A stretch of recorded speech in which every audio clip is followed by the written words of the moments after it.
What if everything we see around us, every star, every planet, even the fabric of space itself began with a single, impossible moment? A moment where reality existed in two states at once, teetering between being and not being, creation and nothingness. This isn't science fiction, it's the wild, mind-bending frontier of quantum mechanics, where the rules of our everyday world don't just bend, they shatter. And at the heart of it all lies one of the universe's greatest mysteries, the first quantum superposition.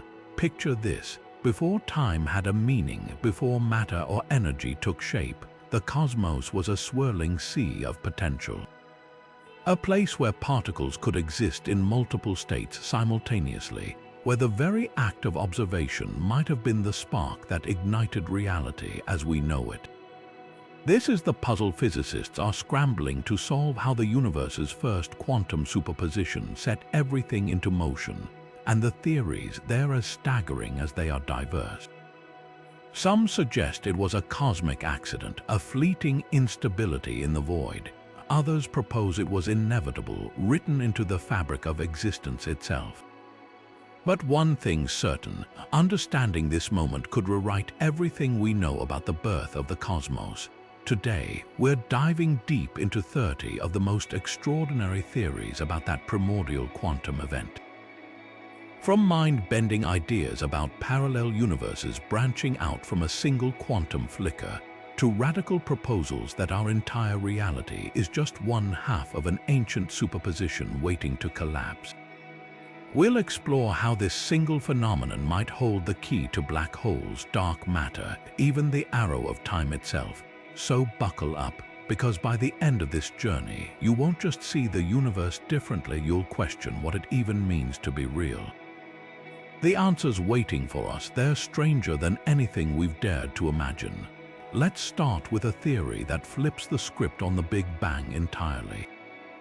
Forget the idea of a single, fiery explosion bursting forth from nothingness. What if the birth of the universe was far stranger? Imagine instead a moment where reality hadn't yet made up its mind. A cosmic coin toss frozen in midair, where existence itself was split between two possibilities at once. This is the radical proposition at the heart of quantum cosmology, that the Big Bang wasn't just an event, it was a superposition. Here's how it might have worked. In the bizarre world of quantum mechanics, particles don't have to choose. An electron can spin up and down simultaneously. A photon can behave as both a wave and a particle until something forces it to pick. Now stretch that logic to the very beginning. What if the universe in its first fleeting instant wasn't a single point of infinite density, but a haze of probabilities? A place where space-time itself flickered between expanding and collapsing, between being and not being, until somehow it snapped into the reality we recognize.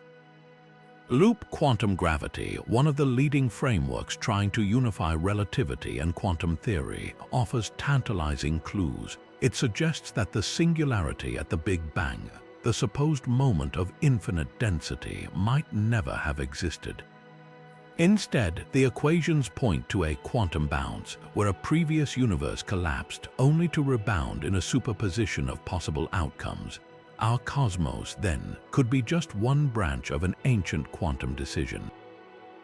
What's mind-blowing about this idea isn't just the science, it's the philosophical whiplash. If the Big Bang was a quantum event, then our entire existence hinges on a moment of cosmic uncertainty. There was no clean beginning, no definitive first cause, just a shimmering web of maybes waiting to collapse into history. And that raises an even wilder question. If the universe began in a superposition, could traces of that quantum fuzziness still linger in the fabric of reality today? But what if our universe wasn't the only possible outcome of that primordial quantum flicker? What if, in that fleeting instant of uncertainty, every potential universe flickered into being at once? This brings us to an even more radical idea, the multiverse bootstrap. Imagine a cosmic deck of cards shuffled endlessly, where every possible configuration of physical laws, every conceivable arrangement of matter and energy existed simultaneously in a quantum haze. And our universe, just one card plucked from the deck when the superposition collapsed, string theory, that grand tapestry of physics trying to unite all forces of nature, offers a startling vision of how this might work. Its equations suggest the existence of 10 or 11 dimensions, most curled up so tightly we'd never perceive them. But in those hidden folds, entire universes with entirely different laws could be lurking. The holographic principle takes this further, proposing that all the information in our three-dimensional reality might actually be encoded on a two-dimensional surface at the edge of the cosmos. Combine these ideas and you get a breath-stealing possibility.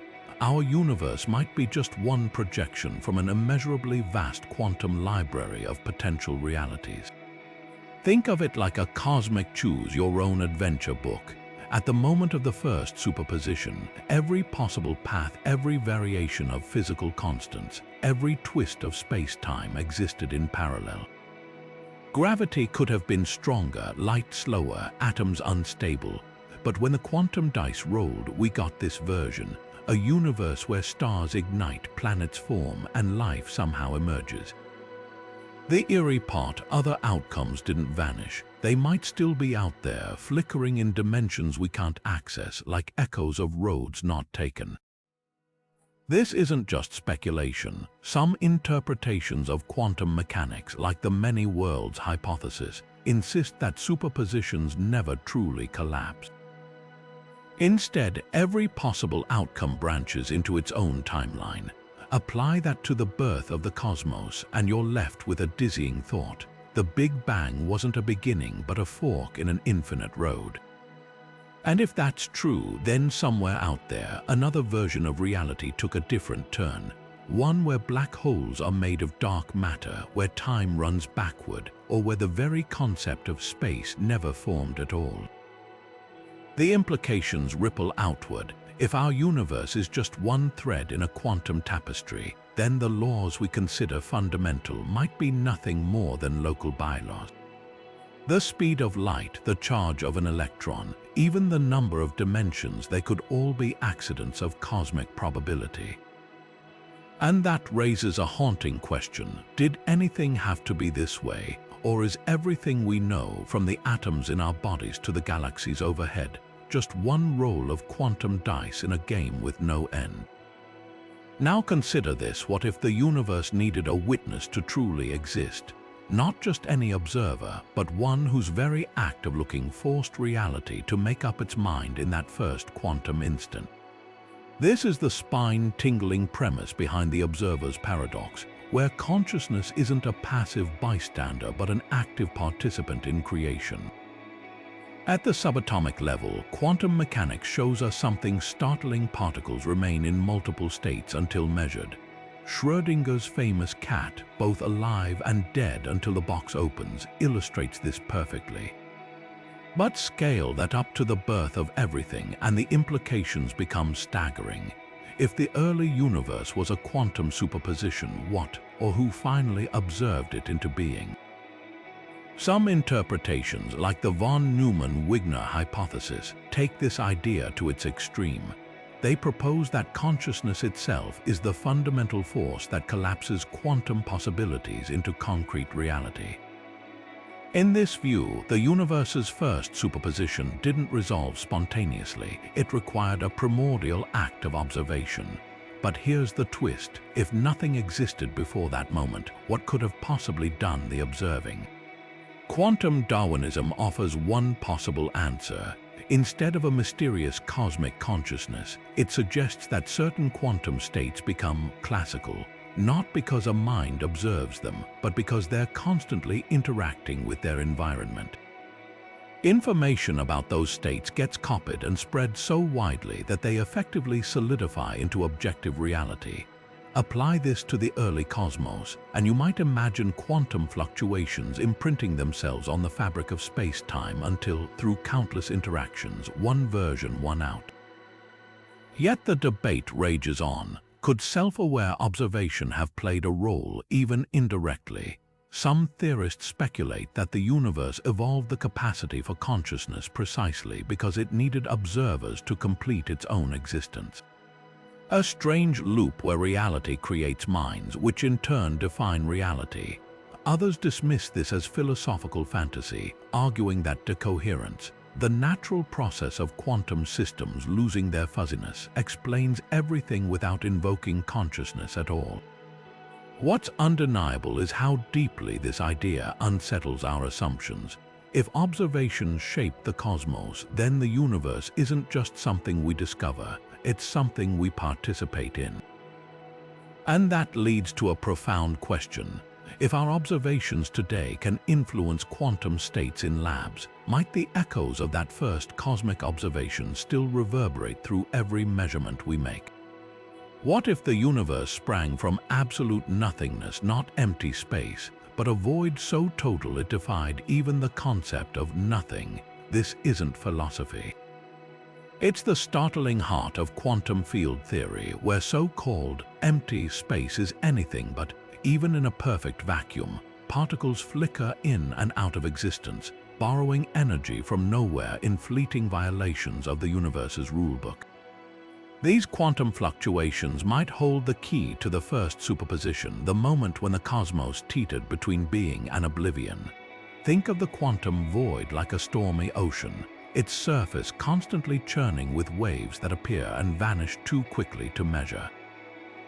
In quantum terms, these waves are particle-antiparticle pairs, popping into existence for fractions of a second before annihilating each other. Normally, they cancel out perfectly, leaving no trace. But what if, in the infinite depths of pre-time, one fluctuation didn't vanish? What if it got stuck, frozen in a superposition between returning to nothingness and exploding into everything? The math behind this is both elegant and bizarre. Quantum field theory describes these fluctuations as disturbances in fundamental fields, invisible fabrics that permeate reality, governing everything from electrons to gravity. Even in their ground state, these fields jitter with unavoidable energy, a phenomenon called zero-point energy. Under extreme conditions, like those near a theoretical Big Bang singularity, these jitters could have amplified catastrophically. A single quantum fluctuation stretched across the nascent universe might have tipped the scales, trapping the cosmos in a superposition of states until decoherence forced a choice. Here's where it gets wild. Modern experiments with ultra-cold quantum gases reveal how superpositions can emerge from chaos. When atoms are chilled near absolute zero, their wave functions spread out, existing in multiple places at once. Scale this up to the cosmic level, and you can picture the early universe as a quantum condensate, an unfathomably dense soup of overlapping probabilities, where fluctuations didn't just happen but persisted. Some theories suggest that dark energy, the mysterious force accelerating the universe's expansion, might even be a relic of these primordial quantum tremors, a faint echo of that first cosmic indecision. But how does nothingness decide to become something? The answer might lie in a process called tunneling, where particles bypass energy barriers they shouldn't be able to cross.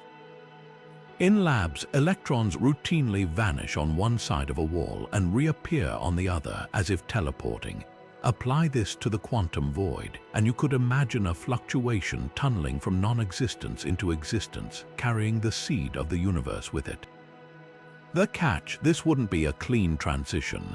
Like a coin spinning midair, the newborn cosmos would exist in a superposition of failed and successful tunneling states until some quantum dice rolled in favor of reality as we know it.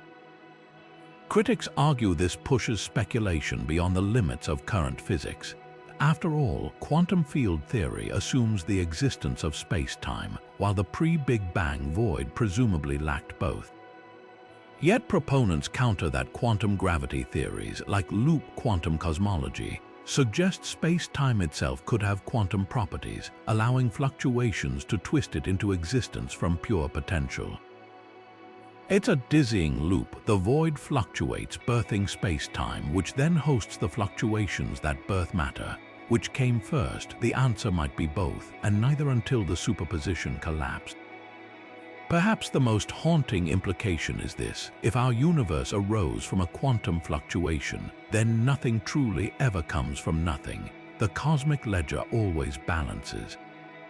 Every atom in existence might be borrowed from that primordial void, with the ultimate debt still waiting to be repaid. Some models even suggest that one day the universe could vanish as suddenly as it appeared, a fluctuation returning to the vacuum, erasing all traces of itself like a wave smoothing back into the sea. Until then, we're left with a universe that might still be trembling with quantum uncertainty, its first moment forever echoing in the fabric of reality. Hold onto your sense of reality for this one, because what if the universe we experience is nothing more than a shadow? A projection flickering into existence from a reality with fewer dimensions than our own. This is the core premise of the holographic principle, a theory so revolutionary it could rewrite our understanding of the universe's very first quantum moment. Imagine the cosmos not as a three-dimensional explosion, but as a two-dimensional surface vibrating with quantum information, where everything we know, stars, galaxies, even our own thoughts, is just an incredibly detailed illusion painted across the fabric of space-time. The roots of this idea stretch back to black hole physics. When scientists calculated the maximum amount of information a black hole's event horizon could contain, they stumbled onto something astonishing. The data didn't scale with volume as you'd expect, it scaled with surface area. A black hole's entropy, its cosmic hard drive, seemed to be encoded on its outer boundary, not within its depth. Extend this logic to the entire universe, and you're left with a staggering possibility. Reality might not need three dimensions to function. Everything could be written on a two-dimensional surface at the edge of existence, like a cosmic DVD projecting the hologram we call home. Now apply this to the first quantum superposition. If the holographic principle holds, then that primordial moment of uncertainty wasn't happening in the vast, empty expanse we imagine. It unfolded on a razor-thin boundary, a quantum canvas where information danced between states. Picture a ripple on the surface of a pond, hesitating between cresting and fading, except this ripple wasn't just moving water. It was the blueprint for galaxies, for gravity, for time itself.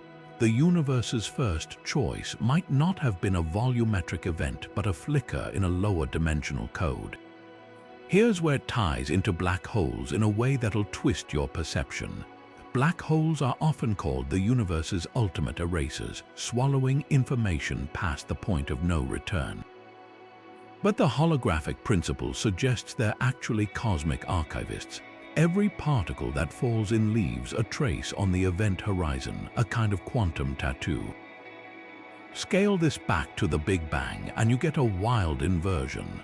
What if the singularity wasn't a point of infinite density, but a two-dimensional surface stretched to its limit? The first superposition, then, would be less like a balloon inflating and more like a screen glitching, a pixelated moment where the universe's operating system couldn't decide which program to run. String theory lends eerie support to this idea. In certain formulations, the strings that make up reality aren't floating in space, they're tied to membranes vibrating in higher dimensions. Our three-dimensional world could be a shadow cast by these vibrating strings, like puppet theater on the walls of the cosmos. If true, then the quantum uncertainty of the early universe wasn't just about particles, it was about projections. A fluctuation in the source code could have spawned countless potential realities, with ours being the one that stabilized long enough to form atoms, planets, and minds capable of questioning its existence. The implications ripple outward. If the universe is holographic, then quantum entanglement, that spooky connection between particles across vast distances, stops being mysterious. It's just two pixels on the same underlying screen, linked at a level deeper than space itself. Dark matter might not be matter at all, but glitches in the cosmic projection. Even time could emerge from how information updates on this quantum boundary, like frames in a movie creating the illusion of motion. But the most humbling thought is this: if holography is real, then every law of physics we've painstakingly uncovered might just be user agreements for a simulation we didn't know we were in. The speed of light, the strength of gravity, they're not fundamental truths, but parameters set by whatever's rendering our reality from that primordial quantum code. And if that's the case, then the universe's first superposition wasn't just the birth of space and time. It was the moment the cosmic projector finally turned on. What if time, the steady, relentless march we take for granted, wasn't always there? What if, in the universe's first breathless instant, even the flow of cause and effect hadn't yet chosen its direction? This radical idea rewrites the cosmic playbook entirely, suggesting time itself began as a quantum superposition, a flickering between order and chaos, rhythm and randomness. At the heart of this theory lies the Wheeler-DeWitt equation, a mathematical monster born from the marriage of quantum mechanics and general relativity.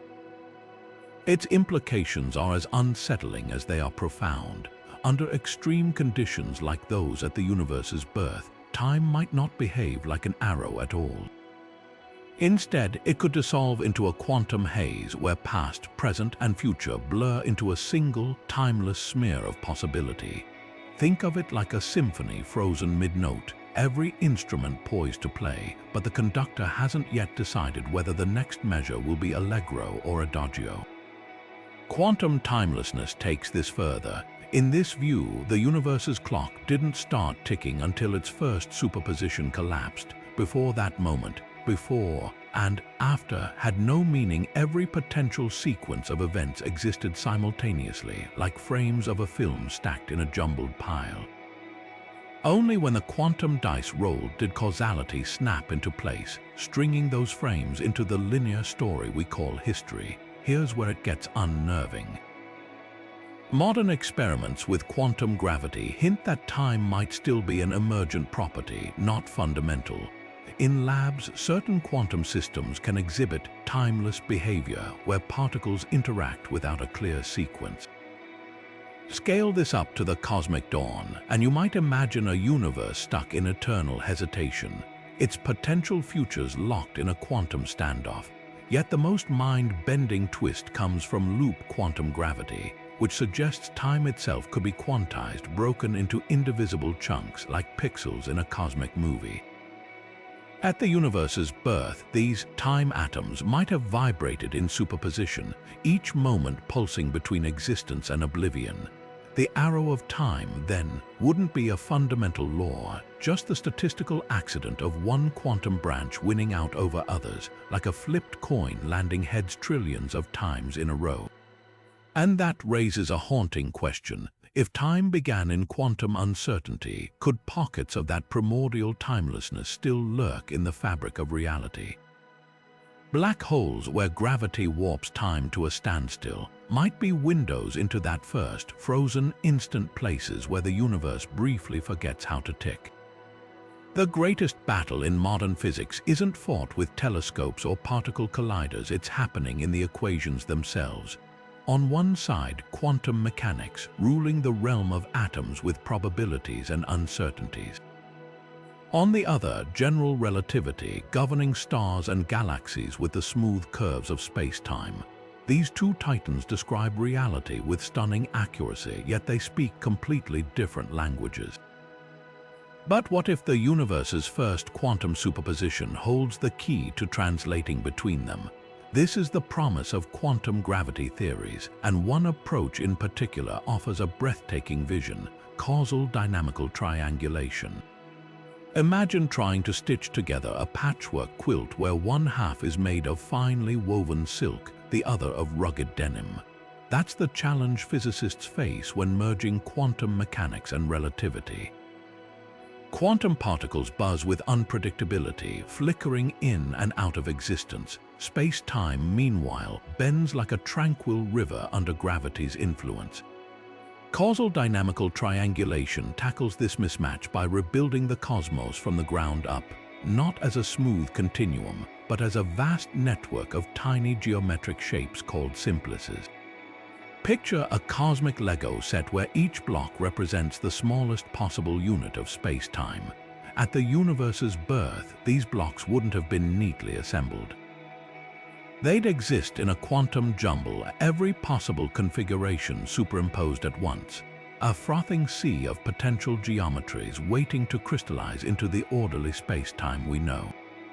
Here's where the magic happens. In this model, the transition from quantum fog to classical universe isn't random.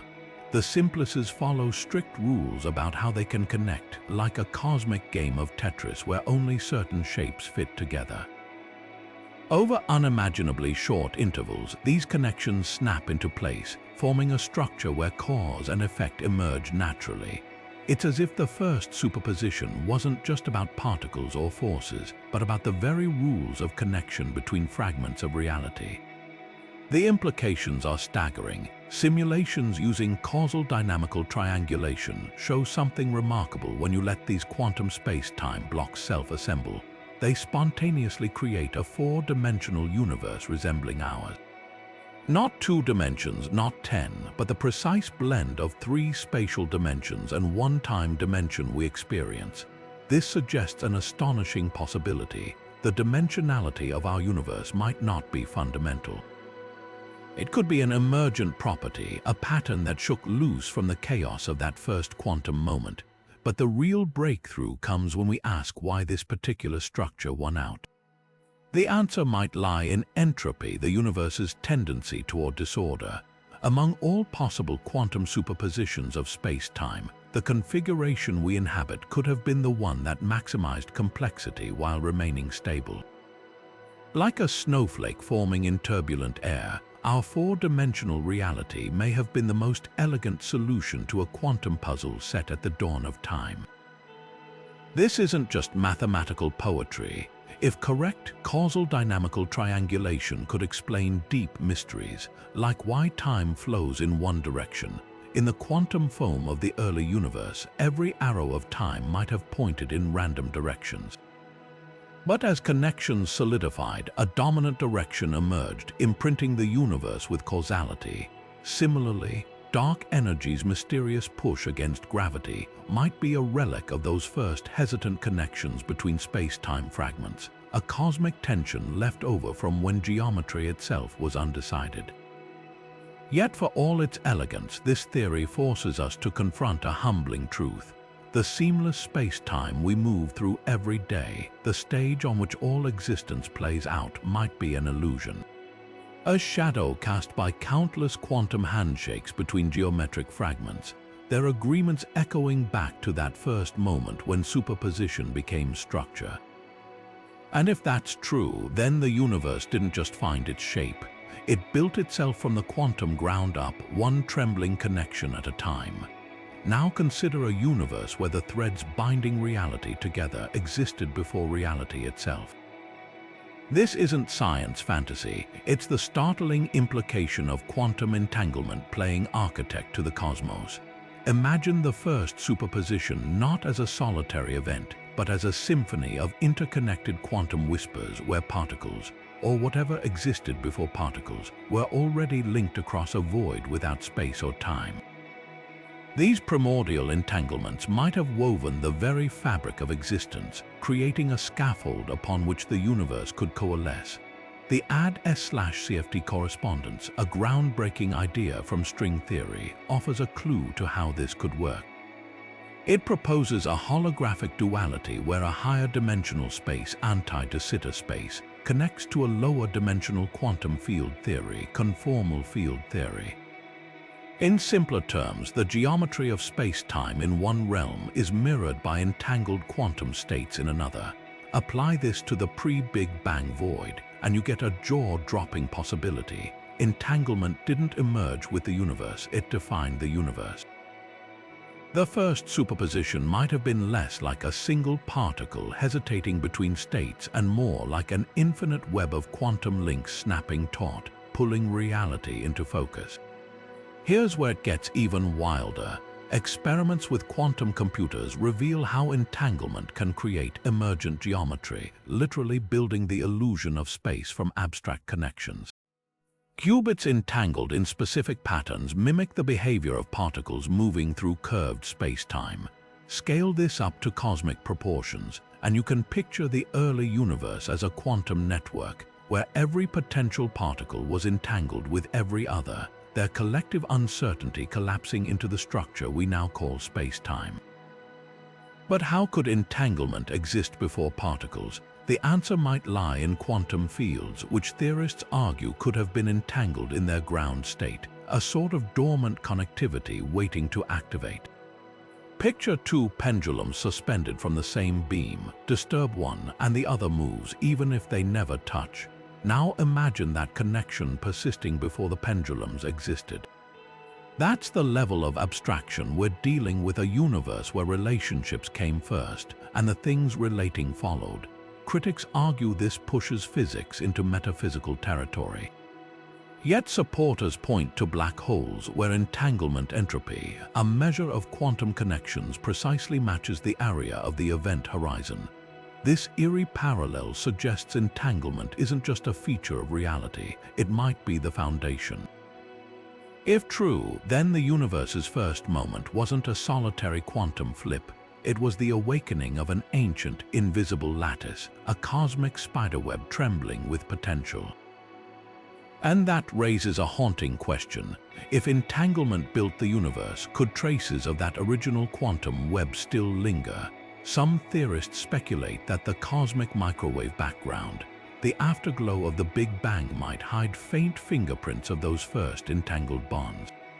Others suggest dark matter itself could be a relic of primordial quantum connections, a shadow network left over from when the universe was still deciding what to become. One thing's certain, if entanglement truly predates existence, then reality isn't just stranger than we imagine. It's stranger than we can imagine, built on a quantum handshake older than time itself. What if the universe's first quantum superposition wasn't a cosmic accident, but the startup sequence of an unfathomably advanced computer? This is the spine-tingling premise of the simulation hypothesis, where our reality isn't the base layer of existence, but an intricate digital construct. And at its heart lies a radical reinterpretation of that primordial moment. The first superposition wasn't physics, it was processing. Think of how quantum computers work today.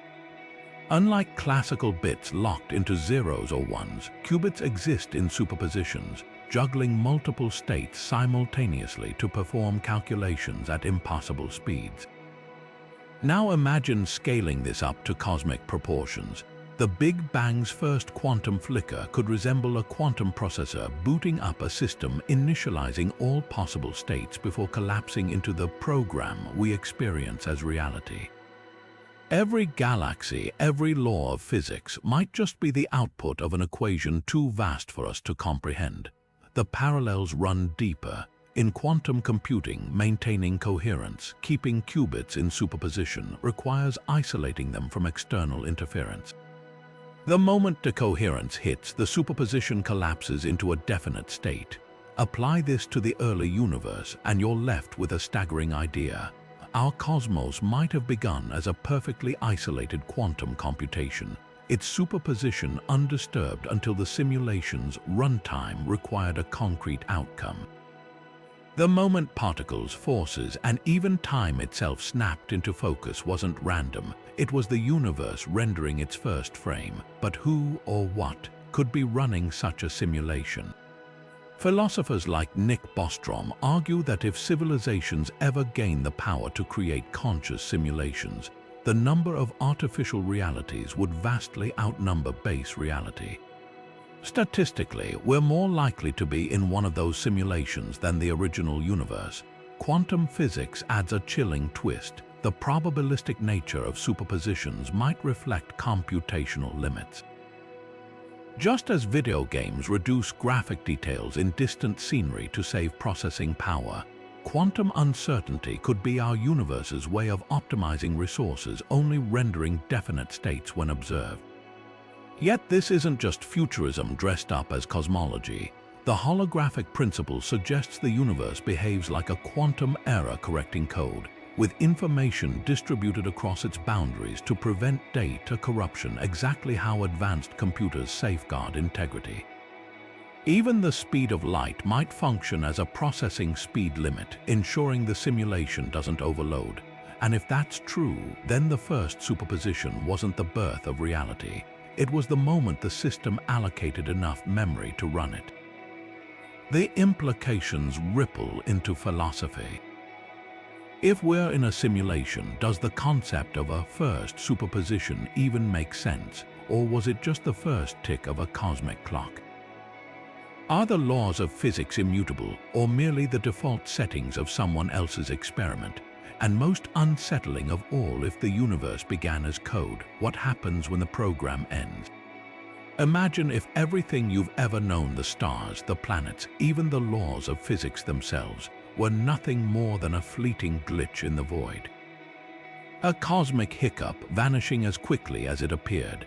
This isn't some dystopian thought experiment, it's the chilling heart of the Boltzmann brain paradox, a theory so unsettling it forces us to question whether the universe's first quantum superposition was a miracle or a mirage. The roots of this idea stretch back to Ludwig Boltzmann, the 19th century physicist who revolutionized our understanding of entropy. He proposed a startling truth: given enough time, even the most improbable events become inevitable. In an infinite sea of randomness, particles will occasionally arrange themselves into ordered states purely by accident. A single breath of air might spontaneously rush back into a shattered glass, reassembling it perfectly. Or, more disturbingly, a fully formed brain, complete with artificial memories, could blink into existence from the chaos. Now apply that logic to the birth of the cosmos. If Boltzmann's statistical mechanics holds, then the Big Bang, that moment of perfect, low-entropy order, wasn't necessarily special. It might have been a freak quantum fluctuation, a momentary deviation from the void's default state of disorder. And if that's true, then the first superposition wasn't the dawn of a lasting universe. It was a cosmic roll of the dice, one that statistically should have produced nothing more than a brief, self-aware flicker, a Boltzmann brain before dissolving back into the void. Here's where quantum mechanics twists the knife. In a universe governed by probabilities, any state, no matter how improbable, has a non-zero chance of occurring. The math suggests that over infinite time, a fully formed, conscious observer is far more likely to emerge from random fluctuations than an entire universe of stars and galaxies. So why do we find ourselves in a vast, ordered cosmos instead of a solitary brain floating in nothingness? The answer might lie in that first superposition. Some physicists argue the universe avoided the Boltzmann trap through quantum Darwinism, where certain states become classical because they're repeatedly observed by their environment. The earliest quantum fluctuations didn't just happen in isolation. They were entangled with the fabric of reality itself, creating a feedback loop that favored stability over fleeting existence. In this view, our universe isn't a statistical accident. It's the quantum outlier that got lucky, a fluctuation so robust it could sustain its own reality against the pull of entropy.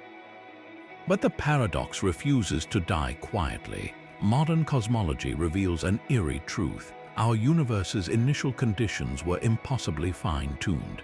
The entropy at the Big Bang was absurdly low, like shuffling a deck of cards and getting them all in perfect order. Boltzmann's ghost whispers that this is exactly what you'd expect if we were the random winners of a cosmic lottery, one where most universes collapse instantly, leaving no one to wonder why they existed at all. The implications are enough to make a philosopher shudder. If the Boltzmann scenario holds, then every memory, every scientific discovery, even the laws of physics themselves could be illusions, a brief hallucination of order in an eternal void. Our entire existence might just be the universe's most elaborate glitch, a quantum blip mistaken for reality. Yet there's a counter-argument written in the stars themselves. The cosmic microwave background, the afterglow of the Big Bang, shows patterns consistent with quantum fluctuations stretched across the early universe. These aren't the fingerprints of a random accident, but the echoes of a process with structure, a narrative with a beginning. So where does that leave us? Perhaps the answer lies in the intersection of quantum mechanics and cosmology. The first superposition wasn't just a roll of the dice, it was the universe's way of hacking the odds, using entanglement and decoherence to lock in a reality too complex to unravel. In this light, the Boltzmann brain isn't a threat, but a foil, the shadow that makes the light of our actual universe all the more brilliant. Because against all probability, here we are, not solitary brains adrift in nothingness, but minds woven into a cosmos that remembers its own beginning. Consider this: what if the universe is the ultimate free lunch? Not a cosmic gift, but a flawless balancing act where every bit of matter, every spark of energy, is perfectly offset by an equal and opposite debt. This is the startling promise of the zero-energy universe hypothesis. A theory suggesting existence itself might be nothing more than an elaborate quantum ledger where positive and negative entries cancel out. At the heart of this idea lies a radical twist on the first superposition. The universe didn't just hesitate between being and nothingness, it was born from the tension between them. The math behind this is deceptively simple.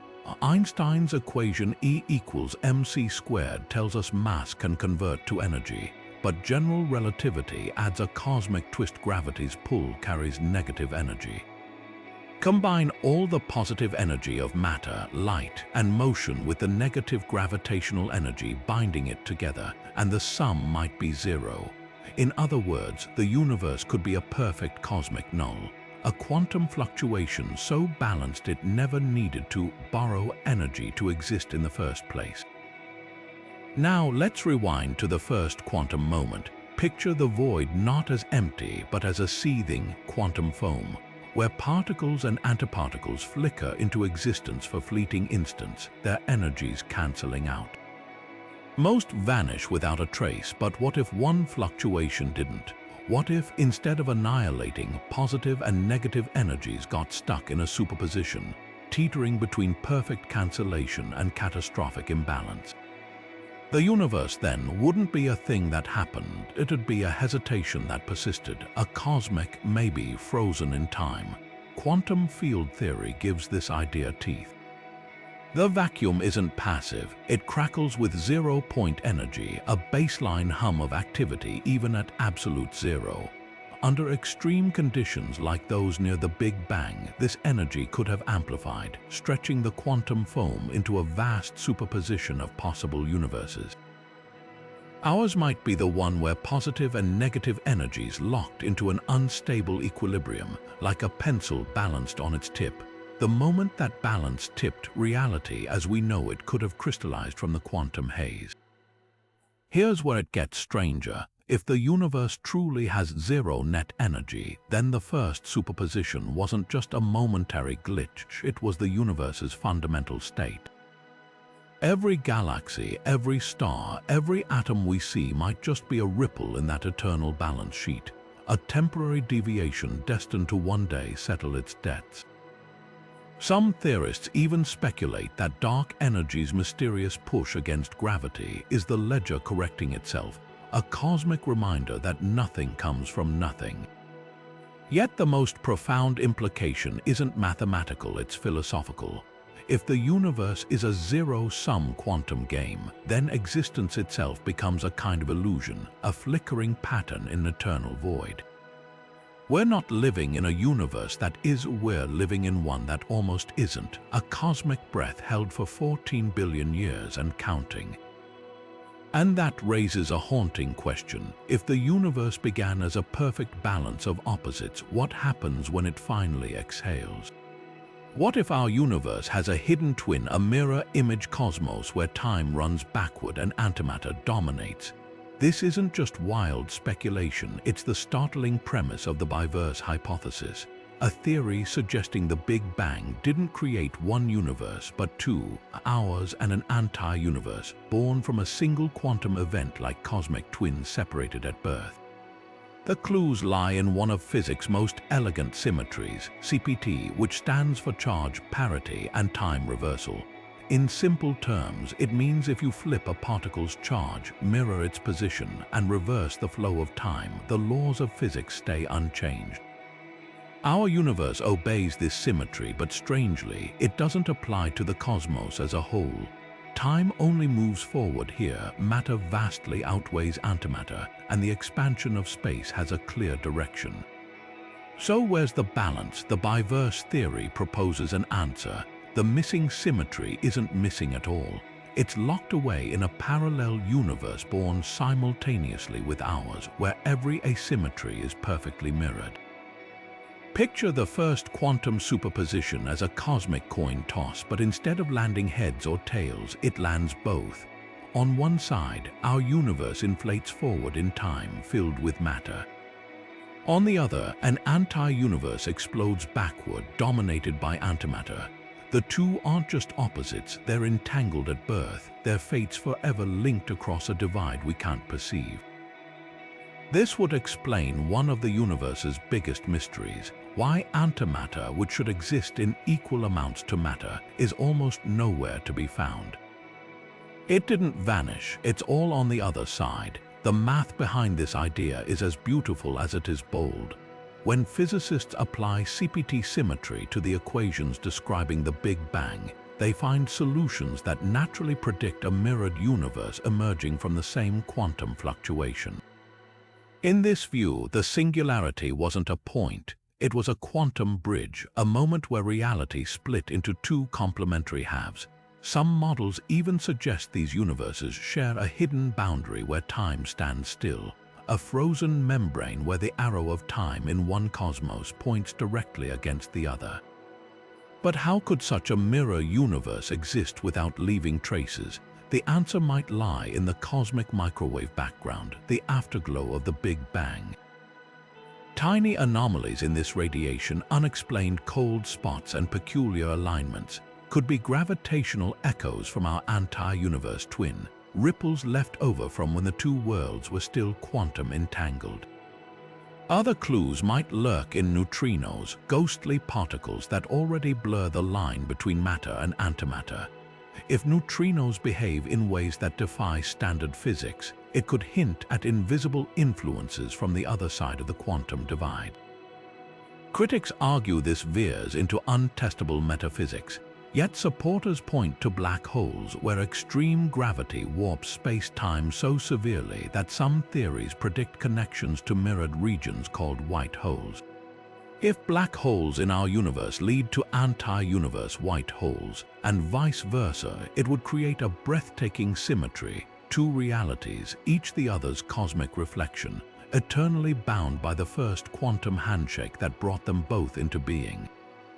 The implications rewrite our place in existence. If the biverse is real, then every star we see, every particle we're made of, has an inverted counterpart flowing backward through time. The Big Bang wasn't a beginning, it was a balancing act, a quantum ledger where every positive entry in our universe has a negative in its twin. And that raises a dizzying thought. If we could peer beyond the edge of reality, would we see our own past reflected in the anti-universe's future, like two faces of the same cosmic coin? Picture a cosmic game of survival where the winners weren't just particles but entire versions of reality. This is the startling vision of quantum Darwinism, a theory that reframes the universe's first superposition not as a random flicker, but as a battlefield where quantum states fought for existence. Forget the idea of a singular, predetermined Big Bang. What if our cosmos is simply the version that outlasted the others? At the heart of this idea lies a radical twist on decoherence, the process that collapses quantum superpositions into definite states. In labs today, particles lose their quantum fuzziness when they interact with their environment, like a whisper drowned out by a crowd. Quantum Darwinism takes this further. suggesting that certain states survive not by chance, but because they're robust, able to imprint themselves on the world around them while fragile alternatives fade away. It's natural selection, but for reality itself, think of the early universe as a quantum soup boiling with possibilities. Some configurations of particles, forces, or even space-time might have been better at spreading their influence through interactions with other quantum systems. A fleeting fluctuation favoring matter over antimatter, it could have gained an edge by creating more stable structures, embedding itself deeper into the fabric of reality. Dark matter's elusive nature might not be an accident. It could be the relic of a quantum state that almost won, lingering at the edges of the cosmic blueprint. The parallels to biology are eerie. Just as genes replicate by building organisms that carry them forward, quantum states replicate by encoding themselves into their surroundings. In the primordial chaos, the first photons, quarks, or even dimensions didn't just exist, they competed.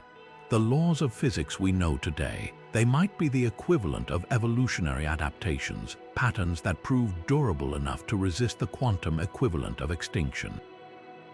Critics argue this leans too heavily on metaphor, but experiments with quantum systems reveal something profound. When entangled particles interact with their environment, some entanglement patterns spread while others vanish, exactly as quantum Darwinism predicts. Scale this up to the Big Bang, and you're left with a universe sculpted by an ancient form of quantum persistence. The arrow of time itself could be a fossil of this process, a directionality that emerged because one quantum path proved better at leaving footprints in the cosmic sand. What's truly humbling is the implication. There might have been other universes, or at least other quantum branches, that didn't make the cut. Versions where gravity repelled instead of attracted, where atoms couldn't form, or where time looped in on itself.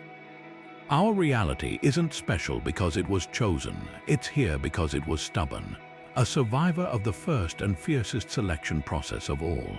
Now imagine a universe where the end isn't the end at all, but a cosmic reset button, erasing everything only to start anew in an endless cycle of birth, death, and rebirth. This is the hauntingly beautiful vision of Roger Penrose's conformal cyclic cosmology, where the first quantum superposition wasn't a one-time event, but the opening note in an infinite symphony of universes. Penrose's theory turns conventional cosmology on its head. Instead of a linear timeline stretching from Big Bang to heat death, he proposes a loop, an endless succession of eons, each beginning where the last left off. But here's the twist: the transition between these eons isn't a violent collision or a fiery rebirth. It's a quantum vanishing act where the universe becomes so vast and empty that space-time itself forgets its own scale. All that remains is a conformal imprint, a ghostly blueprint of the previous eon's geometry, waiting to seed the next. At the heart of this cosmic recycling lies a radical idea. The first superposition wasn't unique to our universe. It was just the latest iteration of a pattern as old as existence itself. Picture a reality where black holes, those ultimate destroyers of information, don't vanish into oblivion, but instead leave behind faint gravitational echoes in the fabric of space-time. According to Penrose, these echoes might carry quantum information across the boundary between eons, like a message in a bottle tossed between realities. When the next universe inflates from nothingness, it doesn't start with random quantum noise. It inherits a subtle order imprinted by its predecessor. The math behind this is as elegant as it is mind-bending. In the far, far future, when all matter has decayed into radiation and black holes have evaporated, the universe becomes a sea of massless particles with no sense of scale. Time and distance lose meaning. At this point, Penrose argues, the cosmos reaches a state mathematically identical to the Big Bang singularity, but without the infinite density. It's a cosmic sleight of hand. The end perfectly mirrors the beginning, allowing quantum information to cross the divide unscathed. The first superposition of each new eon isn't random. It's shaped by the gravitational whispers of universes long gone. Evidence for this extraordinary idea might already exist. Penrose and colleagues claim to have spotted concentric rings in the cosmic microwave background, patterns that resemble ripples from black hole collisions in a previous eon. Skeptics argue these could be statistical flukes, but if verified, they'd be the first tangible proof that our universe is just one page in an infinite cosmic storybook. What's truly staggering is how this reshapes our understanding of quantum origins. If conformal cyclic cosmology holds, then the Big Bang superposition wasn't a spontaneous event. It was a relay race with quantum information passed baton-like from eon to eon. The constants we consider fundamental, the speed of light, the strength of gravity, might not be fixed laws but inherited traits subtly reshaped with each cycle. Even the arrow of time could be an echo, a directionality imprinted by universes that came before. This raises a profound question. If quantum superpositions can bridge eons, could traces of past universes still linger in ours? Some theories suggest dark matter itself might be composed of remnants from previous cosmic cycles, like fossils embedded in the quantum bedrock of reality. Others speculate that entangled particles, those spookily connected quantum twins, are actually threads stretching back through conformal time, tying our universe to its ancestors in ways we're only beginning to glimpse. Penrose's vision offers something rare in modern physics, a universe with memory, not the cold, mechanistic clockwork of classical cosmology, but a living, breathing entity that carries scars and stories across eternity. If he's right, then our reality isn't just built on quantum uncertainty, it's part of a lineage stretching infinitely backward and forward, a chain of cosmic superpositions, each giving rise to the next. And somewhere in the void between eons, the first quantum flicker still resonates, waiting to begin the dance all over again. What if our universe didn't emerge from nothingness but from the death throes of another cosmos? Loop quantum cosmology offers a jaw-dropping twist on cosmic origins. The Big Bang might not have been a bang at all, but a rebound, a quantum bounce from a black hole in a parent universe. Picture this: a massive star in some distant reality collapses, its matter crushed into a singularity. But instead of vanishing into infinite density, it hits a quantum wall, a cosmic trampoline, and springs back outward as our universe. This isn't science fiction. It's a serious proposal from physicists wrestling with the deepest questions of existence. The math behind this idea hinges on a key insight from loop quantum gravity. Space-time isn't smooth and continuous. It's woven from tiny, indivisible threads. Think of the universe's fabric as a mesh of quantum pixels. Under extreme pressure, like inside a black hole, these threads resist further compression. Gravity, instead of crushing everything into oblivion, turns repulsive at the smallest scales. Like a coiled spring pushed too far, the collapsing matter rebounds, triggering an expansion we now call the Big Bang. No singularity, no infinite density, just a cosmic pivot from collapse to rebirth. Supporters of this theory point to eerie parallels between black holes and the early universe. Both represent frontiers where gravity dominates, where space-time warps beyond recognition. In a black hole's heart, just before the bounce, quantum effects would have scrambled matter and energy into a primordial soup, a perfect match for the hot, dense state we observe at the start of our cosmic timeline. Even more compelling, the universe's staggering uniformity, the near-perfect symmetry of the cosmic microwave background, could be inherited from the ultra-smooth quantum geometry of that pre-bounce black hole. But here's where it gets truly mind-bending. If our universe sprang from a black hole in another reality, that parent cosmos might still exist, its fate forever entwined with ours through the quantum bridge of the bounce. Some models suggest information swallowed by the original black hole could have been transcribed onto the fabric of our newborn universe, like cosmic data burned onto a DVD. This might explain why black holes in our universe preserve information at their boundaries. They're echoes of the same process that birthed us. Critics argue the theory pushes speculative physics to its limits. Without observational proof of other universes, the black hole bounce remains a tantalizing what if. Yet recent simulations of loop quantum cosmology show how a collapsing universe naturally rebounds without breaking physical laws, while others reveal how quantum effects near a singularity could seed the large-scale structure we see today. And if gravitational waves from the earliest moments of our universe ever revealed telltale patterns of a bounce, it could be the smoking gun for this extraordinary idea. The implications rewrite our cosmic story. If the theory holds, black holes aren't just destroyers, they're cosmic midwives, birthing new realities from the ashes of old ones. The night sky might not be the limit of existence, but a window into an infinite chain of universes, each born from the collapse of another, locked in an endless cycle of transformation. And that raises a humbling thought. Somewhere out there, in the depths of a black hole we'll never see, another universe might be trembling on the edge of its own quantum beginning.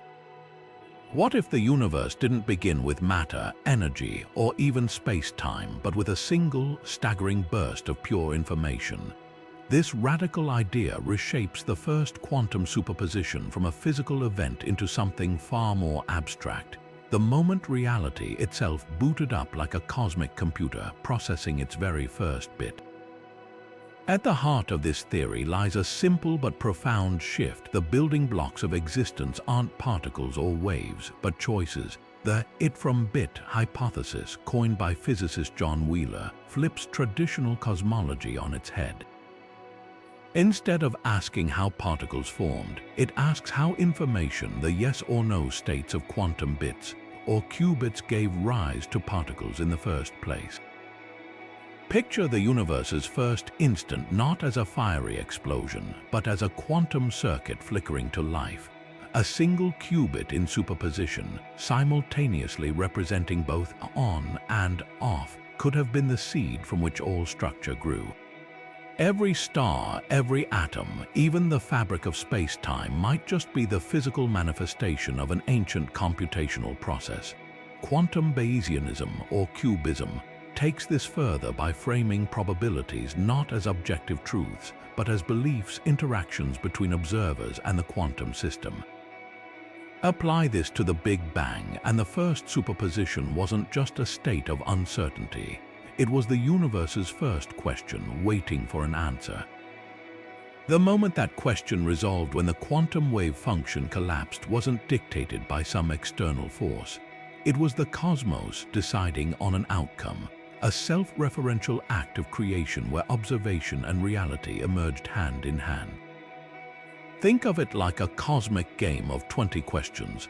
The universe starts in a haze of maybe, and every quantum interaction, every measurement narrows the possibilities until reality crystallizes.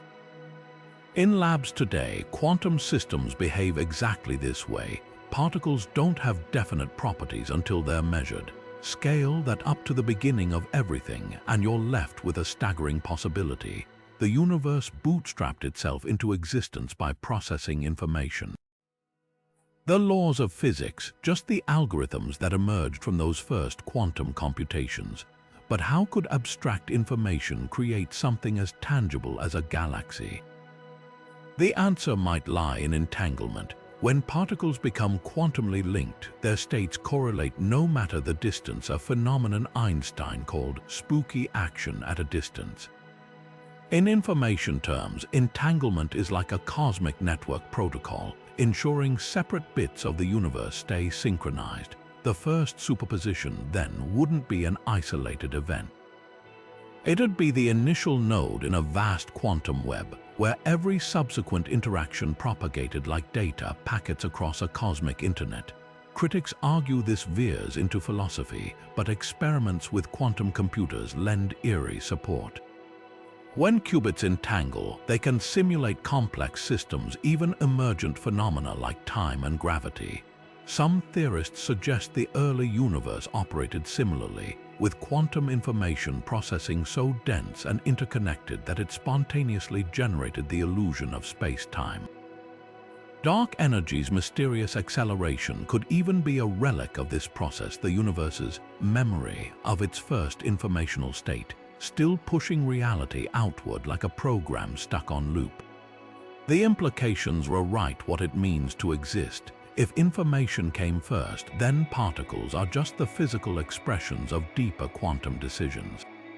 The speed of light, a processing limit, black holes, data compression points, even consciousness might emerge from this framework, not as a byproduct of brains, but as the universe's way of observing itself, a loop where information begets reality, begets observers who decode it. And that raises a haunting question. If the universe began as a quantum algorithm, who or what was the programmer? The answer might be nobody.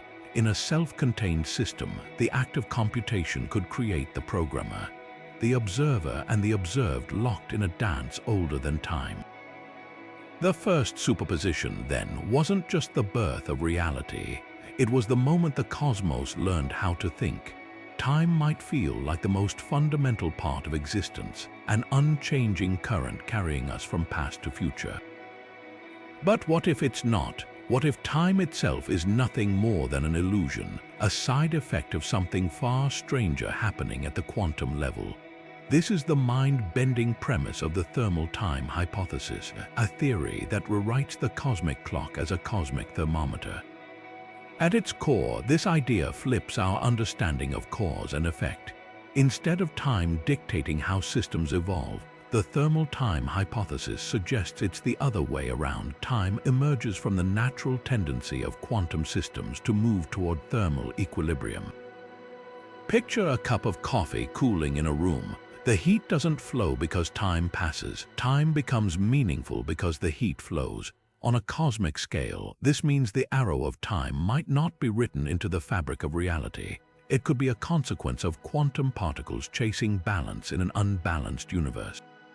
The math behind this is as elegant as it is bizarre. In quantum field theory, the unravel effect reveals something astonishing. An accelerating observer in empty space perceives a warm glow of particles where an inertial observer sees nothing. This thermal radiation isn't just a quirk of motion. It hints at a deep link between acceleration, temperature, and the very structure of reality. Apply this to the early universe, and you're left with a staggering possibility. The first moments of existence weren't just hot, they were defined by heat's uneven distribution. The universe's first quantum superposition might not have been a choice between states, but a temperature gradient trembling between order and chaos. Here's where it ties into thermodynamics in a way that'll rewrite your intuition. In classical physics, time is the stage on which entropy plays out.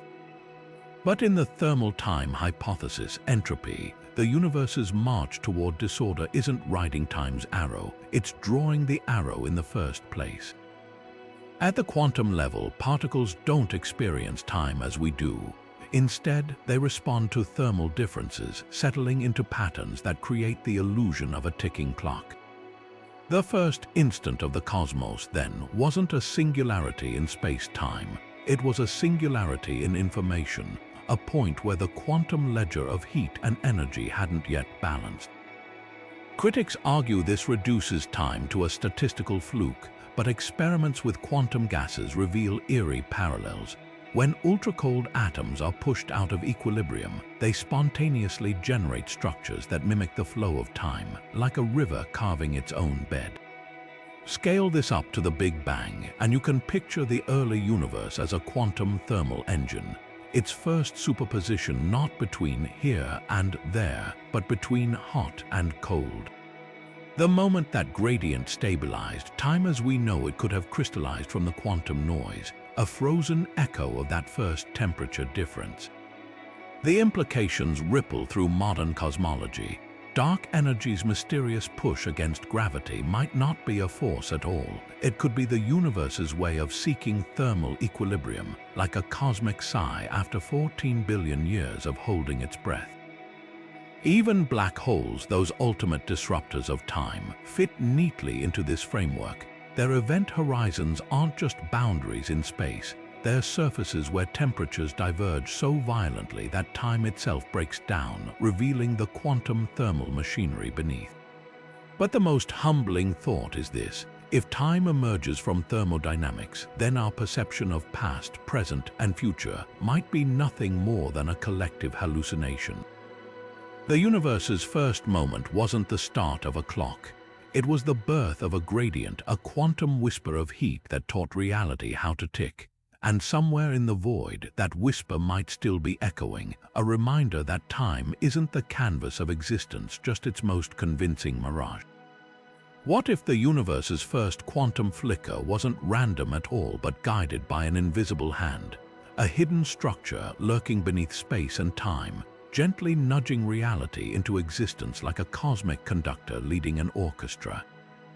This is the startling vision of pilot wave theory, a radical alternative to traditional quantum mechanics that rewrites the universe's origin story entirely.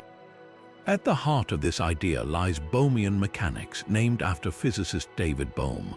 Unlike standard quantum theory, where particles exist as probability clouds until measured, Bohm's model proposes that every particle has a definite position at all times, guided by a mysterious pilot wave that permeates reality. Think of it like a surfer riding a wave. The surfer's path isn't random, but shaped by the unseen forces of the ocean beneath them. Now scale that up to the birth of the cosmos.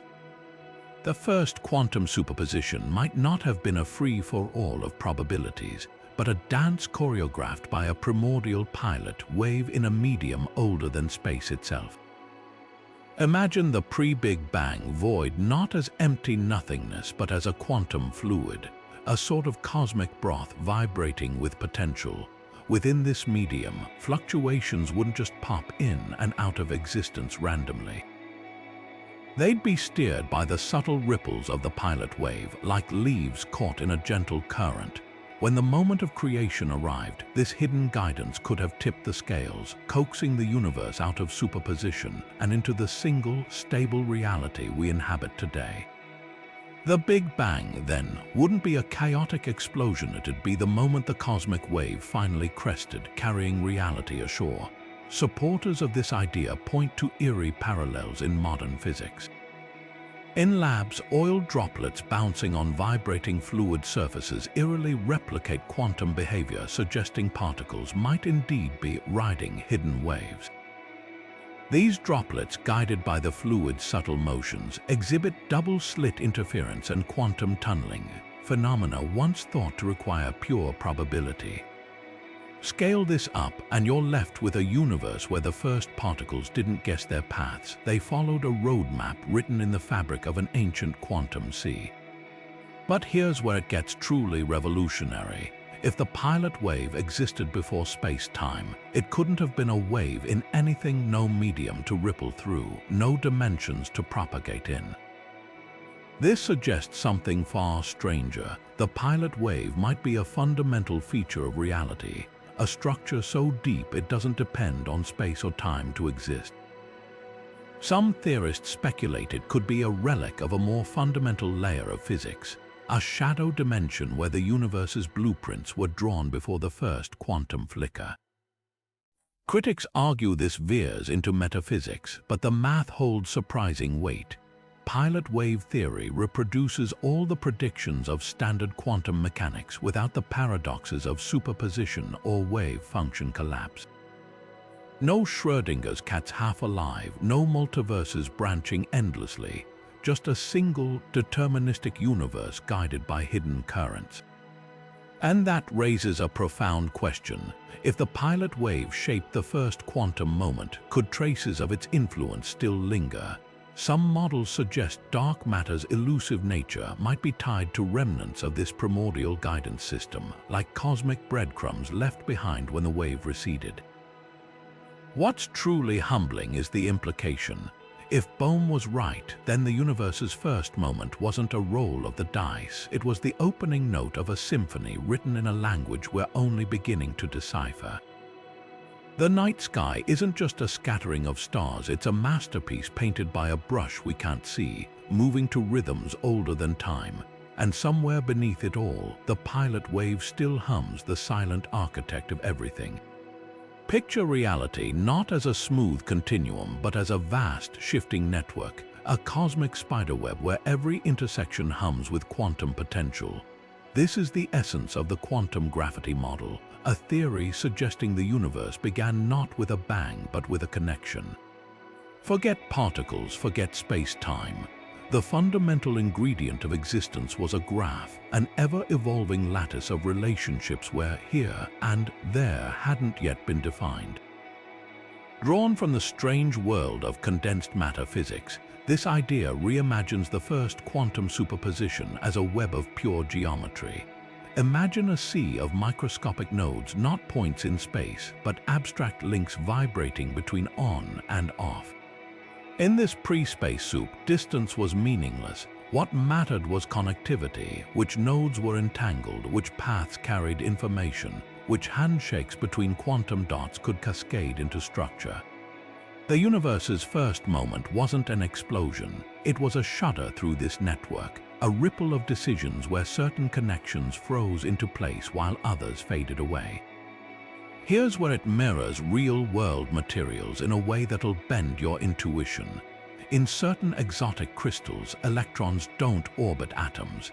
They form entangled loops where their collective behavior defines the material's properties. The quantum gravity model proposes the early universe operated similarly, with space-time emerging not as a backdrop, but as a pattern in this quantum graph. Just as cooling magma crystallizes into rock, the graph's connections froze into the dimensions we now call up, down, and across, the speed of light. Might simply be the maximum rate information could hop between nodes. Gravity, a side effect of the graph's uneven tension, like wrinkles in a cosmic tapestry. But how does a featureless web become a universe? The answer lies in phase transitions. Those moments when systems abruptly change state, like water flashing into ice. In labs, physicists watch superfluid helium transition into a structured lattice as temperatures drop. The quantum gravity model suggests the cosmos underwent a similar shift. As the primordial graph cooled, its endless quantum jittering settled into stable pathways.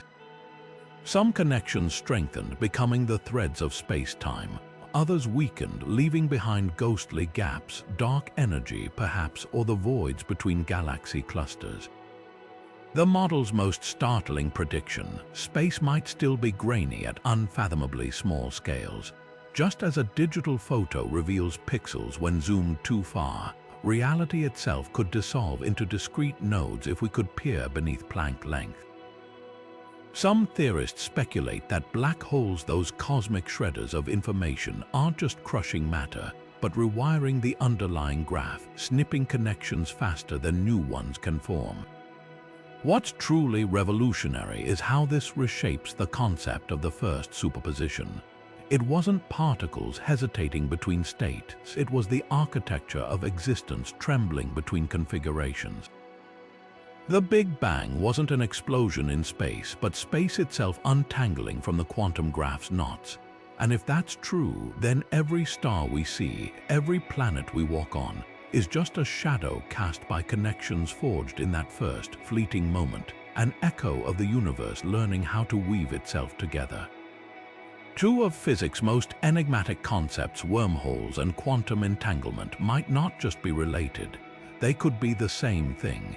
This explosive idea, known as the ER=EPR conjecture, reshapes the universe's first quantum moment into something straight out of a cosmic thriller.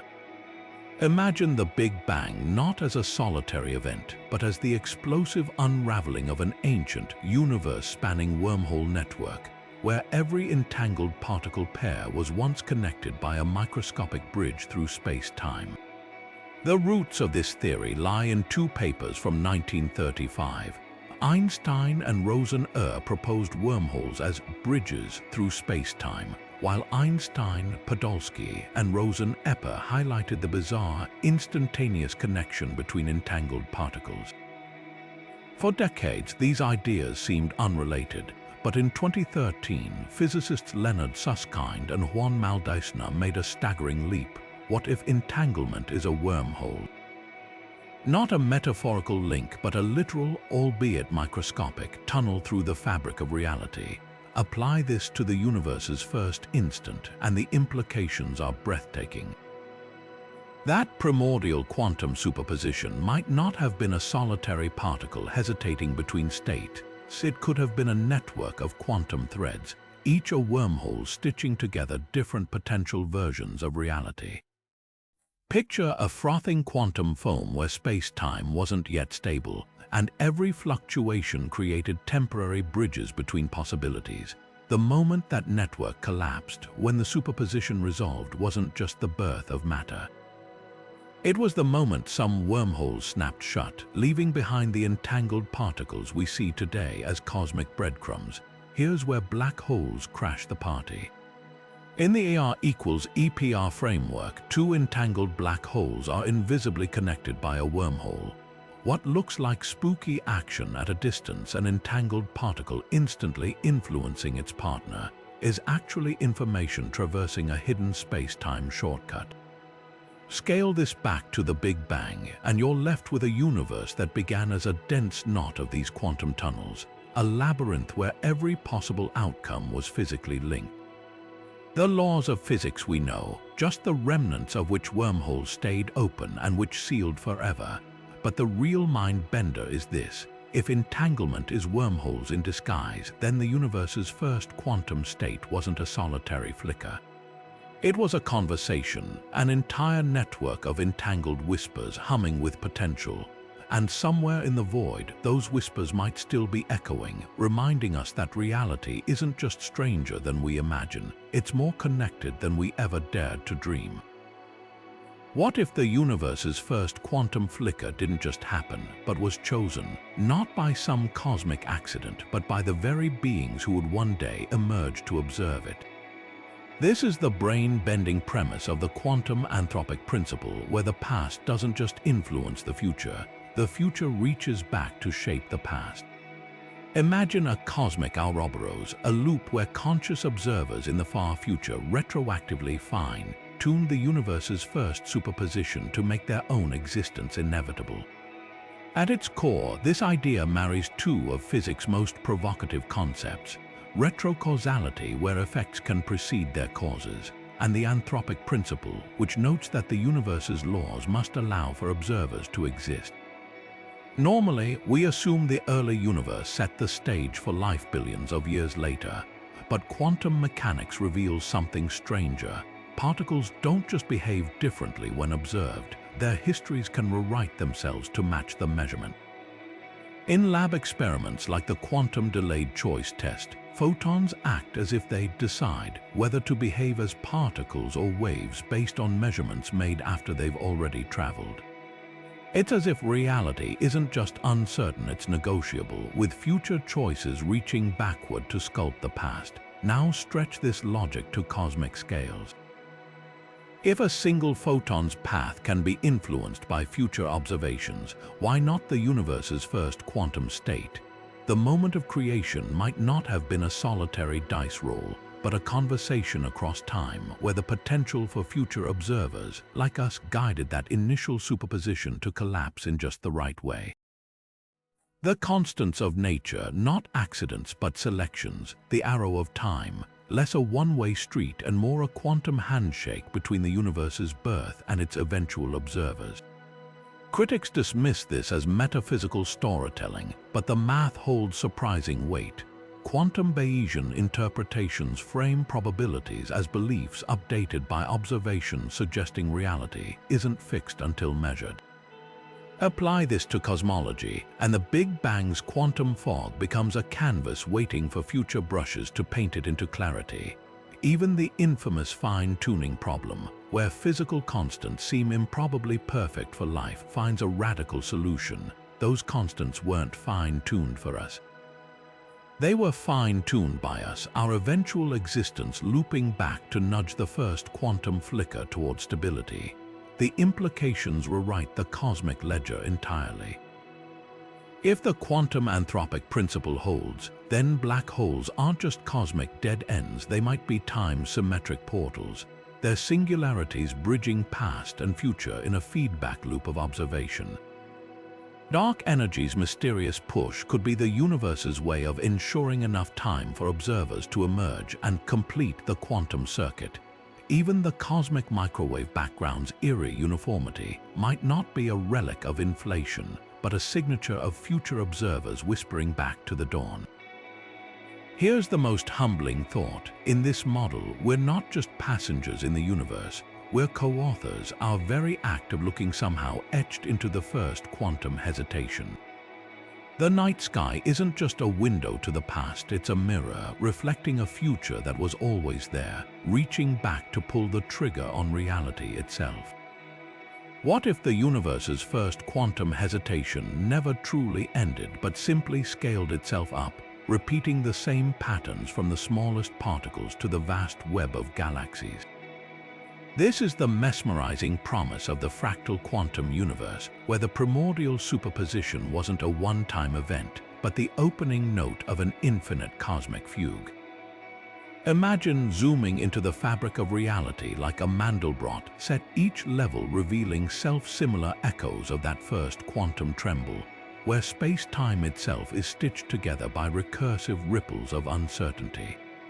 At the heart of this idea lies renormalization group theory, a powerful tool physicists use to study how systems behave at different scales.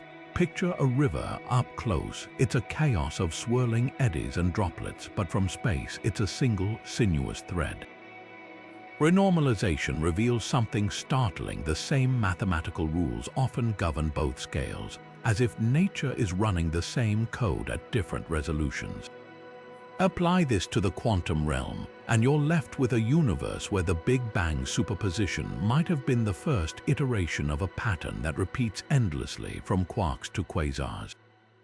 Here's where it gets breathtaking. In quantum field theory, particles aren't tiny marbles, they're excitations in invisible fields that permeate all of space.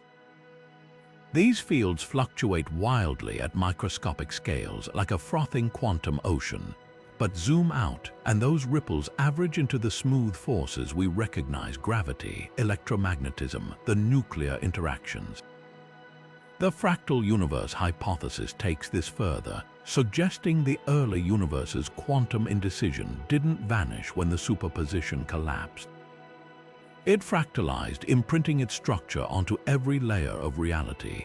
The spin of an electron, a microscopic echo of the universe's first hesitation.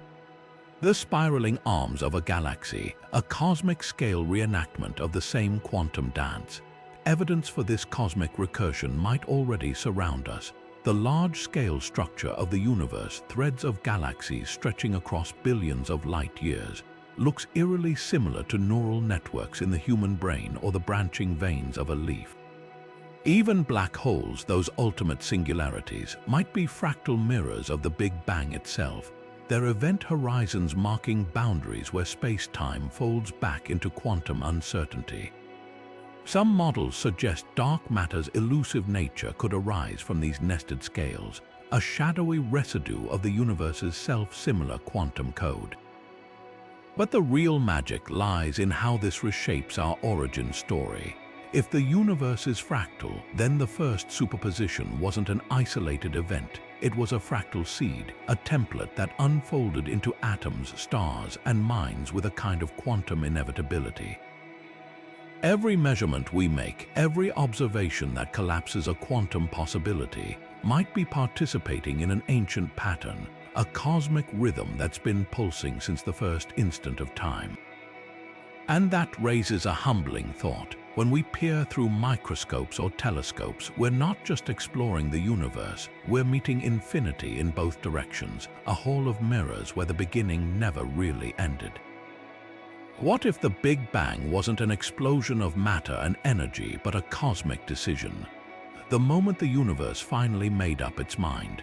This is the spine-tingling vision of quantum decoherence theory, where the birth of everything we know wasn't a fiery beginning, but the collapse of a quantum fog into something concrete.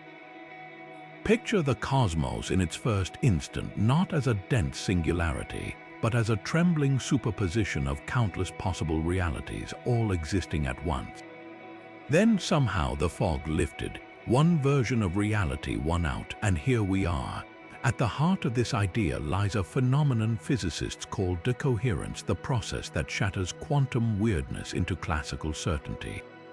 In labs today, particles can exist in multiple states simultaneously until they interact with their environment.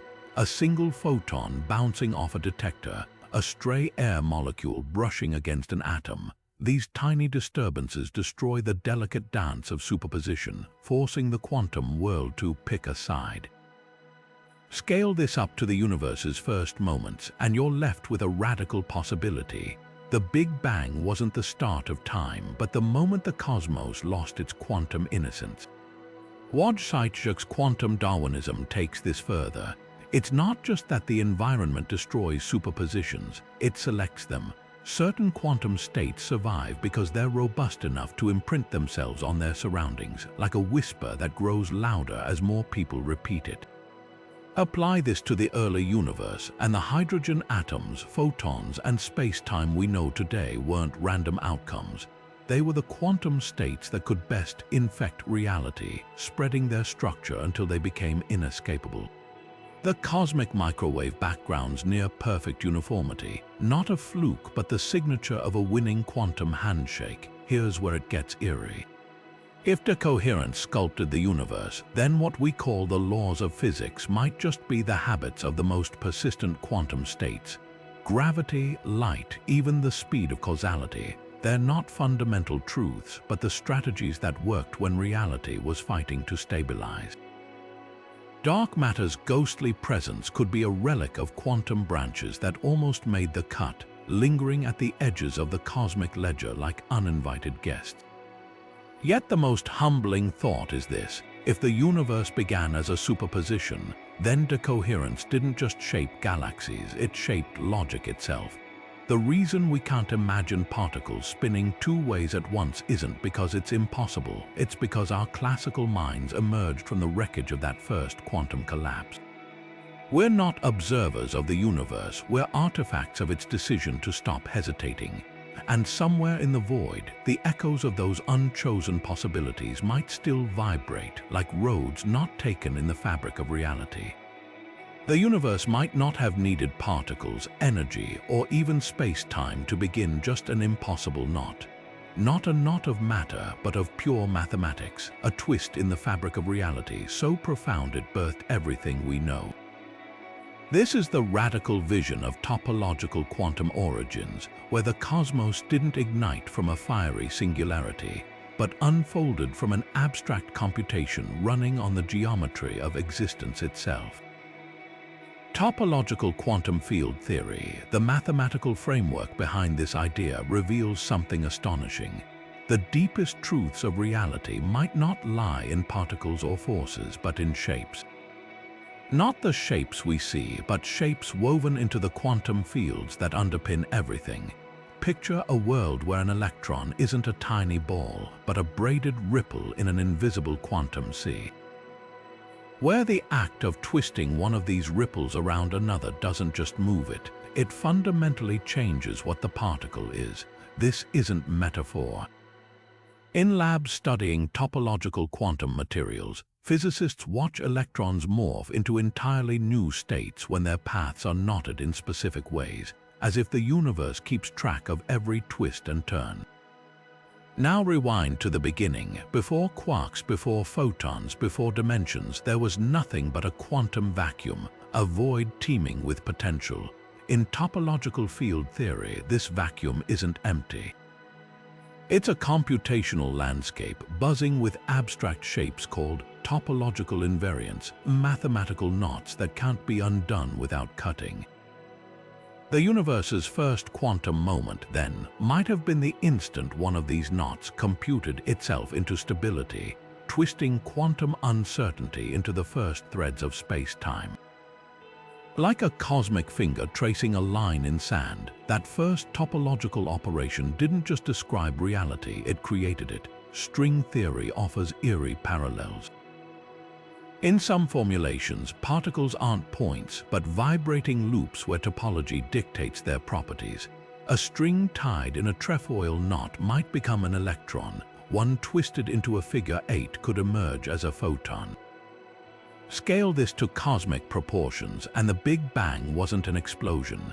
It was the universe's first topological operation, a quantum braid forming a loop so stable it could anchor reality. The forces we know, just different ways these loops stretch and intersect. Dark matter, perhaps knots that never fully unraveled, lingering as cosmic ghost threads. Yet the most mind-bending implication isn't about particles, it's about time. In topological quantum computing, operations don't rely on sequence. A braid's logic depends on its structure, not when it's made. Apply this to the cosmos, and the arrow of time might not be fundamental, just a side effect of how these quantum knots stabilized, creating the illusion of cause and effect. The past didn't cause the present. The universe's topology remembered it into being. Critics argue this reduces physics to pure abstraction, but experiments with topological qubits, quantum bits protected by their braided geometry, show how resistant these systems are to errors. Like cosmic keystones, their stability arises from their shape, not their substance. If the early universe operated similarly, its first quantum superposition wasn't a dice roll. It was a topological equation balancing itself with our reality as the solution. And that raises a haunting thought. If the universe began as a knot, what's on the other side of the tangle?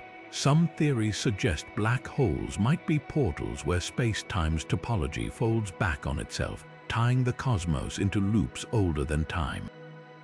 The cosmic microwave background's faint swirls could even be fingerprints from that first quantum twist, a signature written in the geometry of nothingness.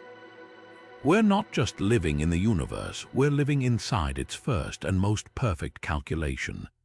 The universe's first moment may not have been decided by chance, but by a spark of awareness so primordial it predated time itself.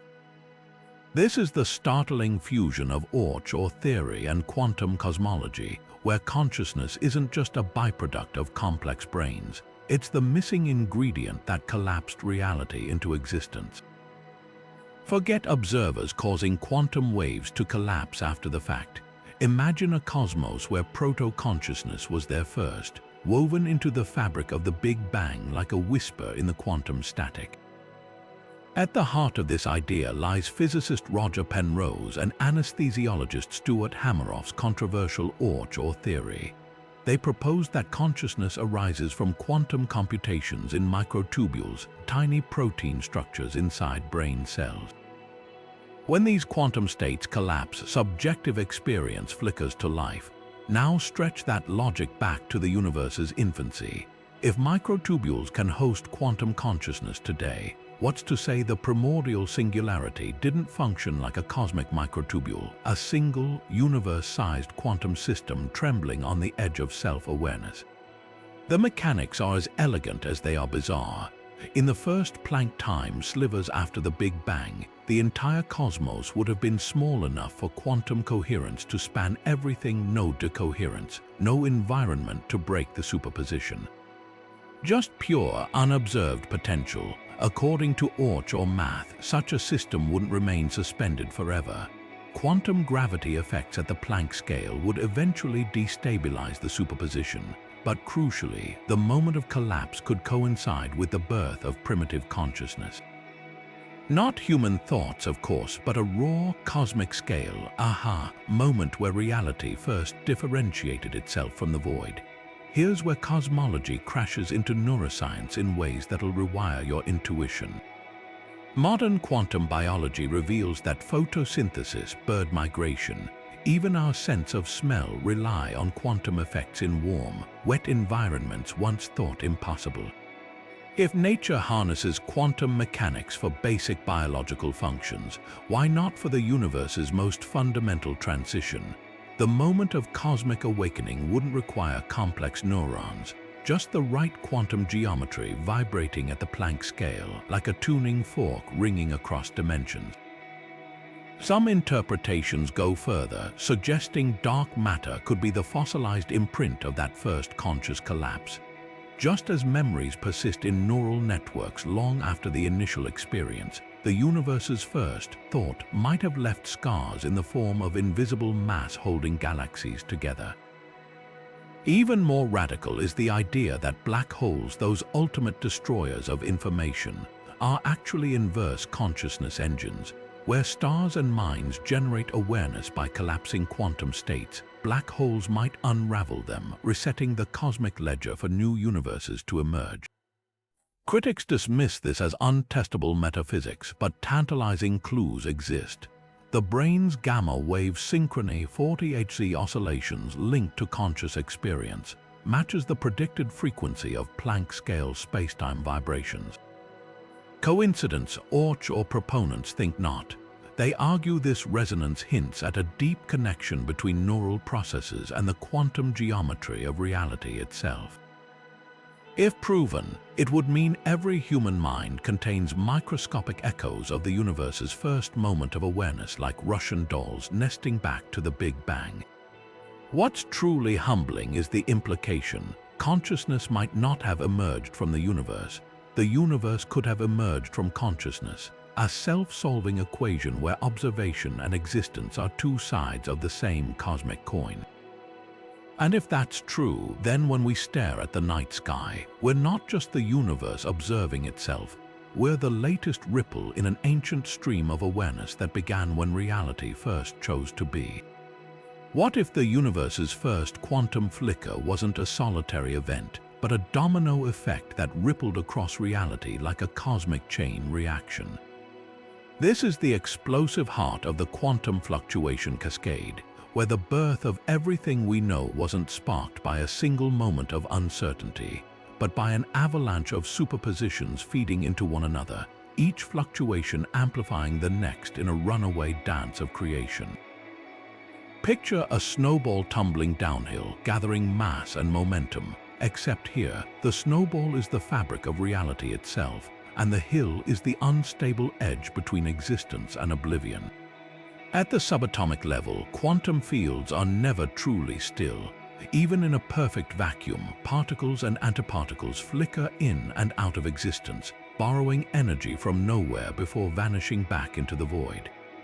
Most cancel out instantly, but in the extreme conditions of the early universe, these fleeting fluctuations could have ignited something far more dramatic. The first superposition might have acted like a spark in a dry forest, destabilizing neighboring quantum states and triggering a cascade where each new fluctuation distorted space-time just enough to birth another. This process mirrors phase transitions we see in nature, those startling moments when systems abruptly shift from one state to another, like water freezing into ice or a metal becoming superconducting. In labs, physicists watch quantum materials undergo these transitions when cooled to near absolute zero. Electrons suddenly sync up, moving as a collective rather than individuals, as if the entire system remembers it's part of something larger.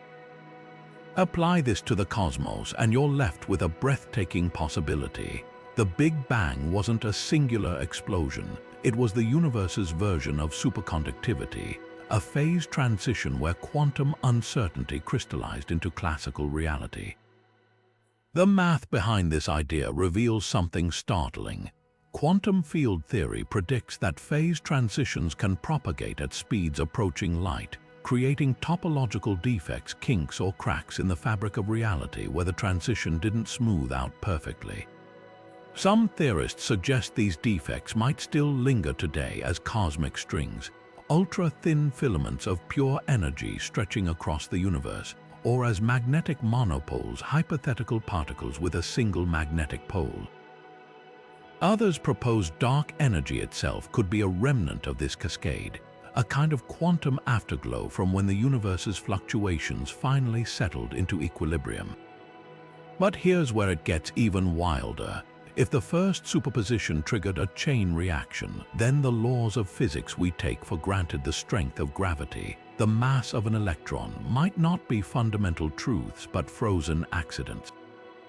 Like a snapshot of a raging river, they could simply reflect the state of the quantum fields when the cascade finally stabilized. This would explain one of cosmology's deepest mysteries, why the constants of nature seem so finely tuned for life. If they're the product of an infinite series of quantum rolls, it's no wonder we find ourselves in a universe where the dice landed just right. Evidence for this cosmic domino effect might be written in the stars. The cosmic microwave background, the afterglow of the Big Bang, shows faint temperature variations that could be fingerprints of those early quantum oscillations. Some models even link these patterns to the distribution of galaxies today, suggesting the universe's large-scale structure was sculpted by echoes of that first unstoppable cascade. What's truly humbling is the implication. If this theory holds, then every atom in your body, every star in the sky, is here because an unfathomable sequence of quantum fluctuations once fed off each other, each one nudging the universe further from chaos toward order.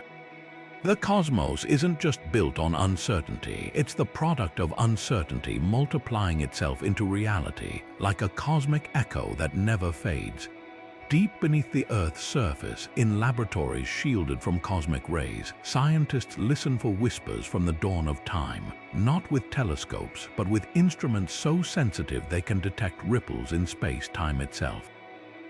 These gravitational wave detectors might be picking up something even more extraordinary than colliding black holes, a faint, persistent hum that could be the universe's first quantum tremble frozen in time. This is the holographic noise hypothesis, the idea that our reality carries an imprint of its quantum origins like a watermark hidden in the static of existence. The theory builds on an astonishing prediction from holographic principle models. If our three-dimensional universe is actually a projection from a two-dimensional surface at its boundary, then space-time at the smallest scale shouldn't be smooth. It should fizz with quantum granularity, an endless crackling of microscopic pixels too tiny to perceive directly. Just as digital images break into visible squares when zoomed too far, reality itself might dissolve into holographic noise at the Planck scale. Normally, this noise would be imperceptibly small, but during the universe's first quantum superposition, when dimensions were still fluid, these fluctuations could have imprinted themselves onto the fabric of space-time like cosmic background radiation for geometry. Gravitational wave detectors like LIGO and Virgo are uniquely equipped to hunt for these echoes. Unlike telescopes that see light, these instruments measure distortions in space-time itself using lasers bouncing between mirrors kilometers apart. Theoretically, holographic noise would manifest as an irreducible jitter in these mirrors, not from seismic activity or quantum uncertainty in the lasers, but from space-time's fundamental pixelation. Imagine trying to watch a 4K movie projected onto a screen made of sand. No matter how precise the projector, the grain's roughness would add noise. Similarly, if space-time has an underlying graininess inherited from its quantum birth, it should make mirrors tremble ever so slightly, as if reality itself is vibrating at frequencies beyond our perception.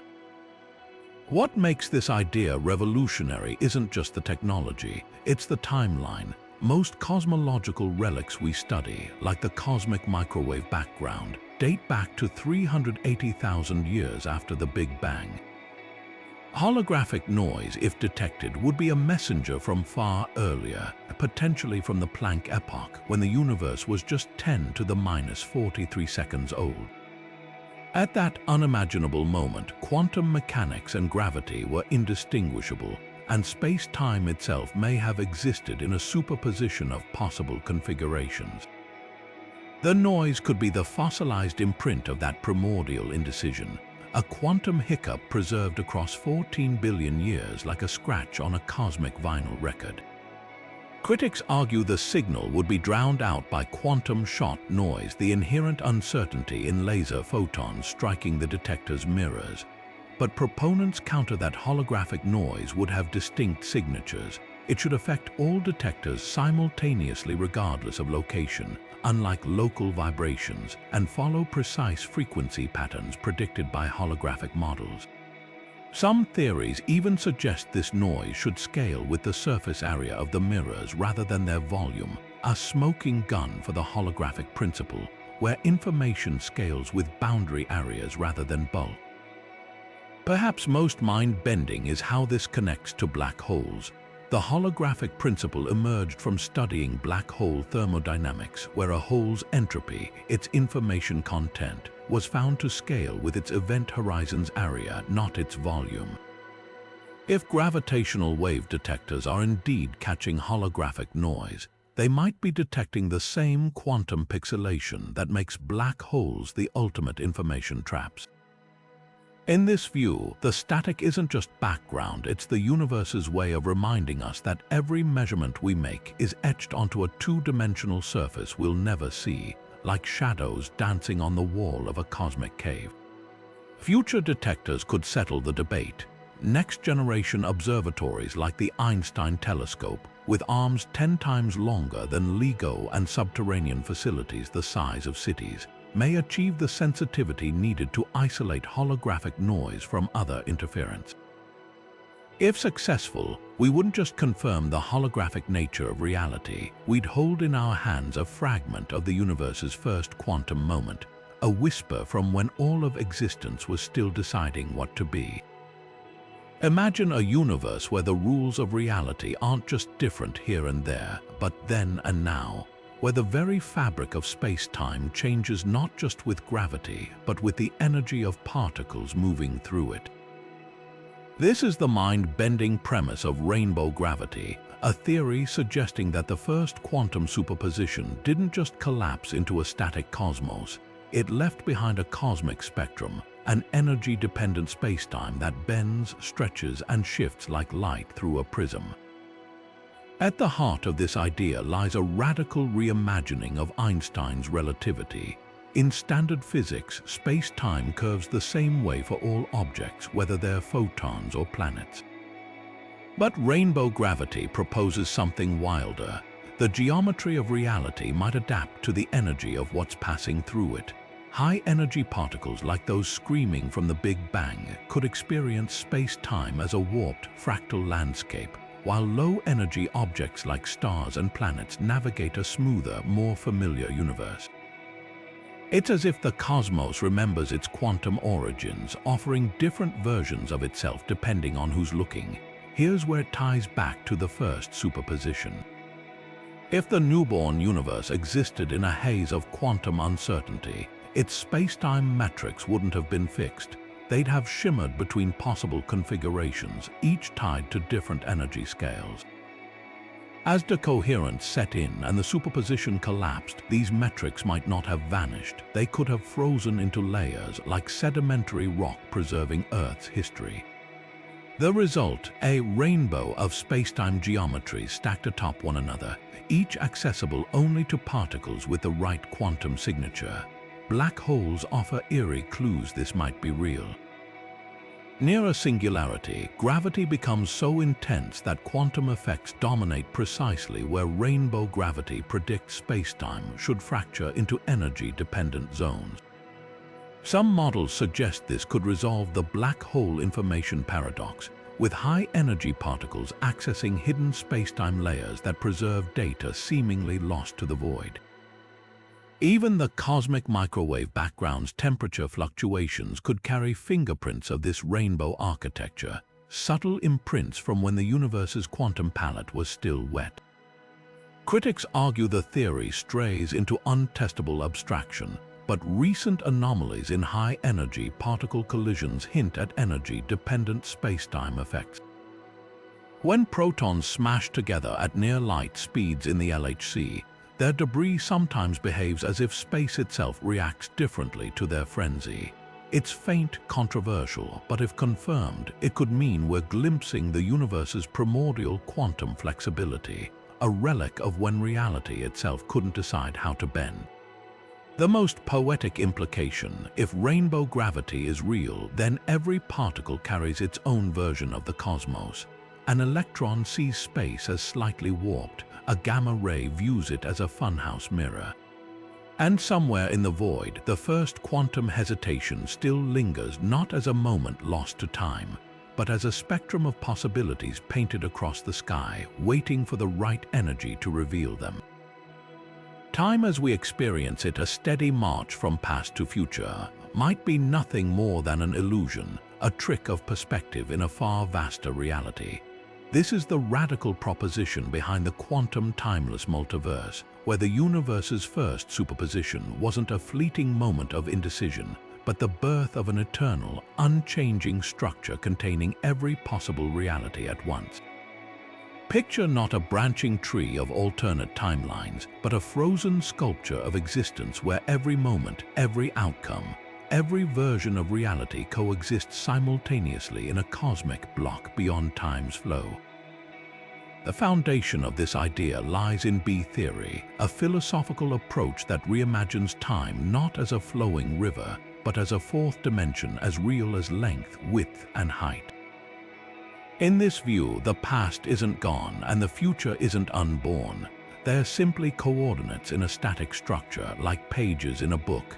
Now, fuse this with quantum mechanics, where particles exist in superpositions of multiple states until observed.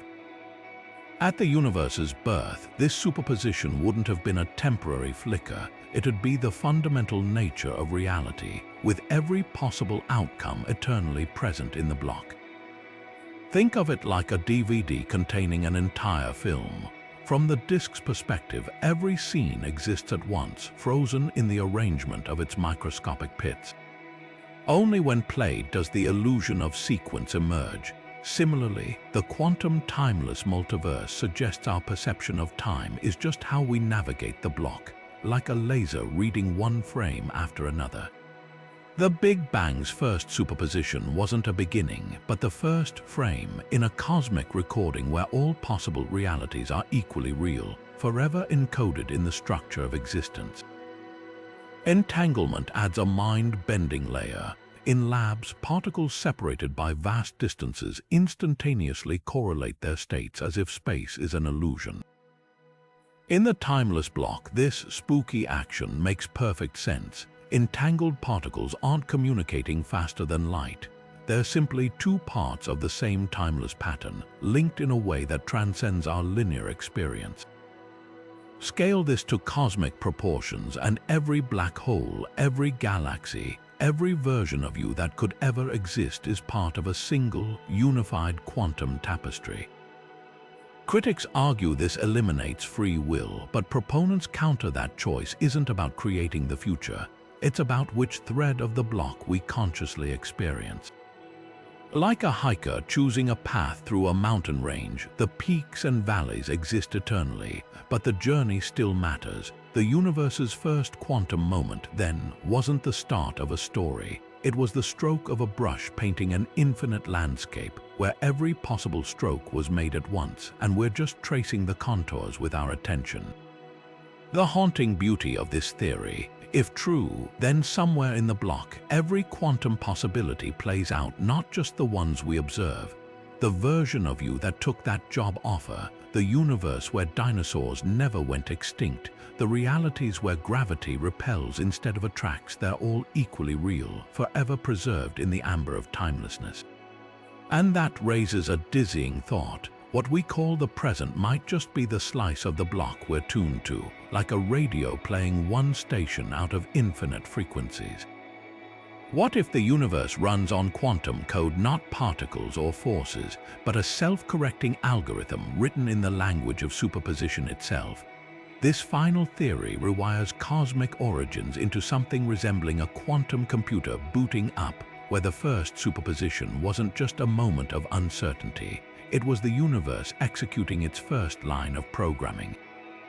Imagine reality as an unfathomably complex error-correcting protocol, where every star, every galaxy, even the fabric of space-time exists to preserve and process information across 14 billion years of cosmic runtime. At the heart of this idea lies a startling parallel between cosmology and quantum computing.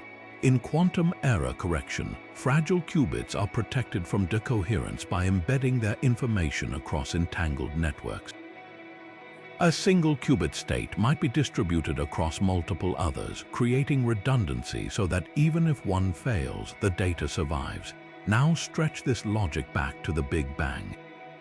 If the early universe was a quantum system teetering in superposition, its information, the blueprint for reality, would have faced the ultimate decoherence threat, collapsing into nothingness. But what if it didn't rely on chance? What if it used a cosmic-scale version of quantum error correction, encoding its existence across an entangled web of potential outcomes? The math behind this is both elegant and alien. Topological quantum codes real-world error correction methods store information in braided patterns of entangled particles. The data isn't localized, it's woven into the system's geometry, making it resilient to disruptions. Apply this to the first moments of existence, and the universe's fundamental constants, the strength of gravity, the mass of an electron, might not be arbitrary numbers. They could be the optimal parameters for preserving quantum information across cosmic scales, like a cosmic checksum ensuring reality's integrity. Dark energy's acceleration could even be a failsafe, a buffer preventing the cosmic code from overheating as it expands. Here's where it gets spine-tingling. In quantum computing, error-corrected qubits exist in a logical state, a superposition protected by the network around it. The universe's first superposition might have operated similarly, not a fragile quantum flicker, but a self-stabilizing computation where space-time itself acted as the error-correcting framework. The moment decoherence hit, it wasn't a breakdown, it was the system's redundancy protocols activating, collapsing the superposition into the most stable configuration. Our reality, then, isn't the only possible outcome, just the one that best resisted quantum corruption. Black holes offer eerie validation. These cosmic data shredders don't actually destroy information. Quantum mechanics forbids it. Instead, their event horizons might encode swallowed data holographically, like a cosmic backup drive.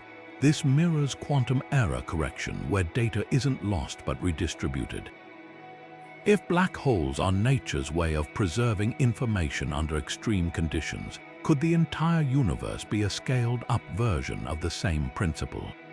The cosmic microwave background's uniformity, those faint temperature variations, might even be error-correcting imprints, relics of the universe's first attempts to stabilize its quantum code. But the most profound implication isn't technical, it's philosophical. If the universe runs on quantum error correction, then every law of physics is just an emergent property of information preservation. Gravity isn't a fundamental force, it's the universe's way of checking its math. The speed of light, a processing limit preventing data corruption across cosmic distances. Even consciousness might emerge from this framework not as a fluke, but as the universe's most sophisticated error detection system, a way for the cosmic code to observe and repair itself. The haunting beauty of this theory, it suggests the first quantum moment wasn't the beginning. It was the initialization of a program still running. Every particle interaction, every supernova, every thought you have might be part of an unfathomable computation started at the Big Bang, with reality itself as both the processor and the output. And somewhere in the void, the original superposition still hums not as a memory, but as the operating system of everything.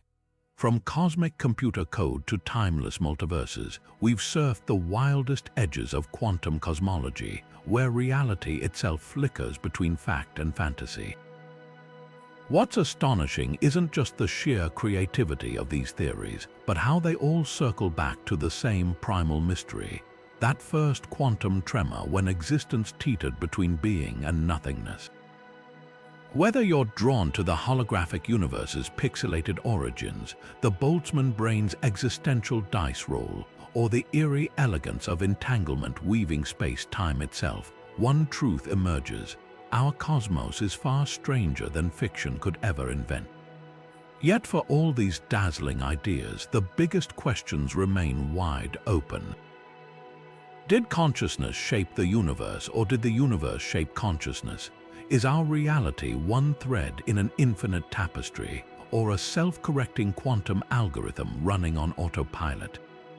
Even the finest telescopes and particle colliders haven't settled these debates, because when you're probing the very foundations of existence, every answer births 10 new riddles. That's the thrill of quantum cosmology. It's not about finding final answers, but about learning to ask better questions. So now we hand the mic to you. Which of these theories made your neurons spark? Are you team simulation, convinced we're living in some alien civilization's quantum server? Or do you vibe with the cosmic reboot of conformal cycles, where universes rise and fall like breaths? Drop your favorites in the comments, because the most exciting part of science isn't the conclusions we've reached, but the conversations we're still having.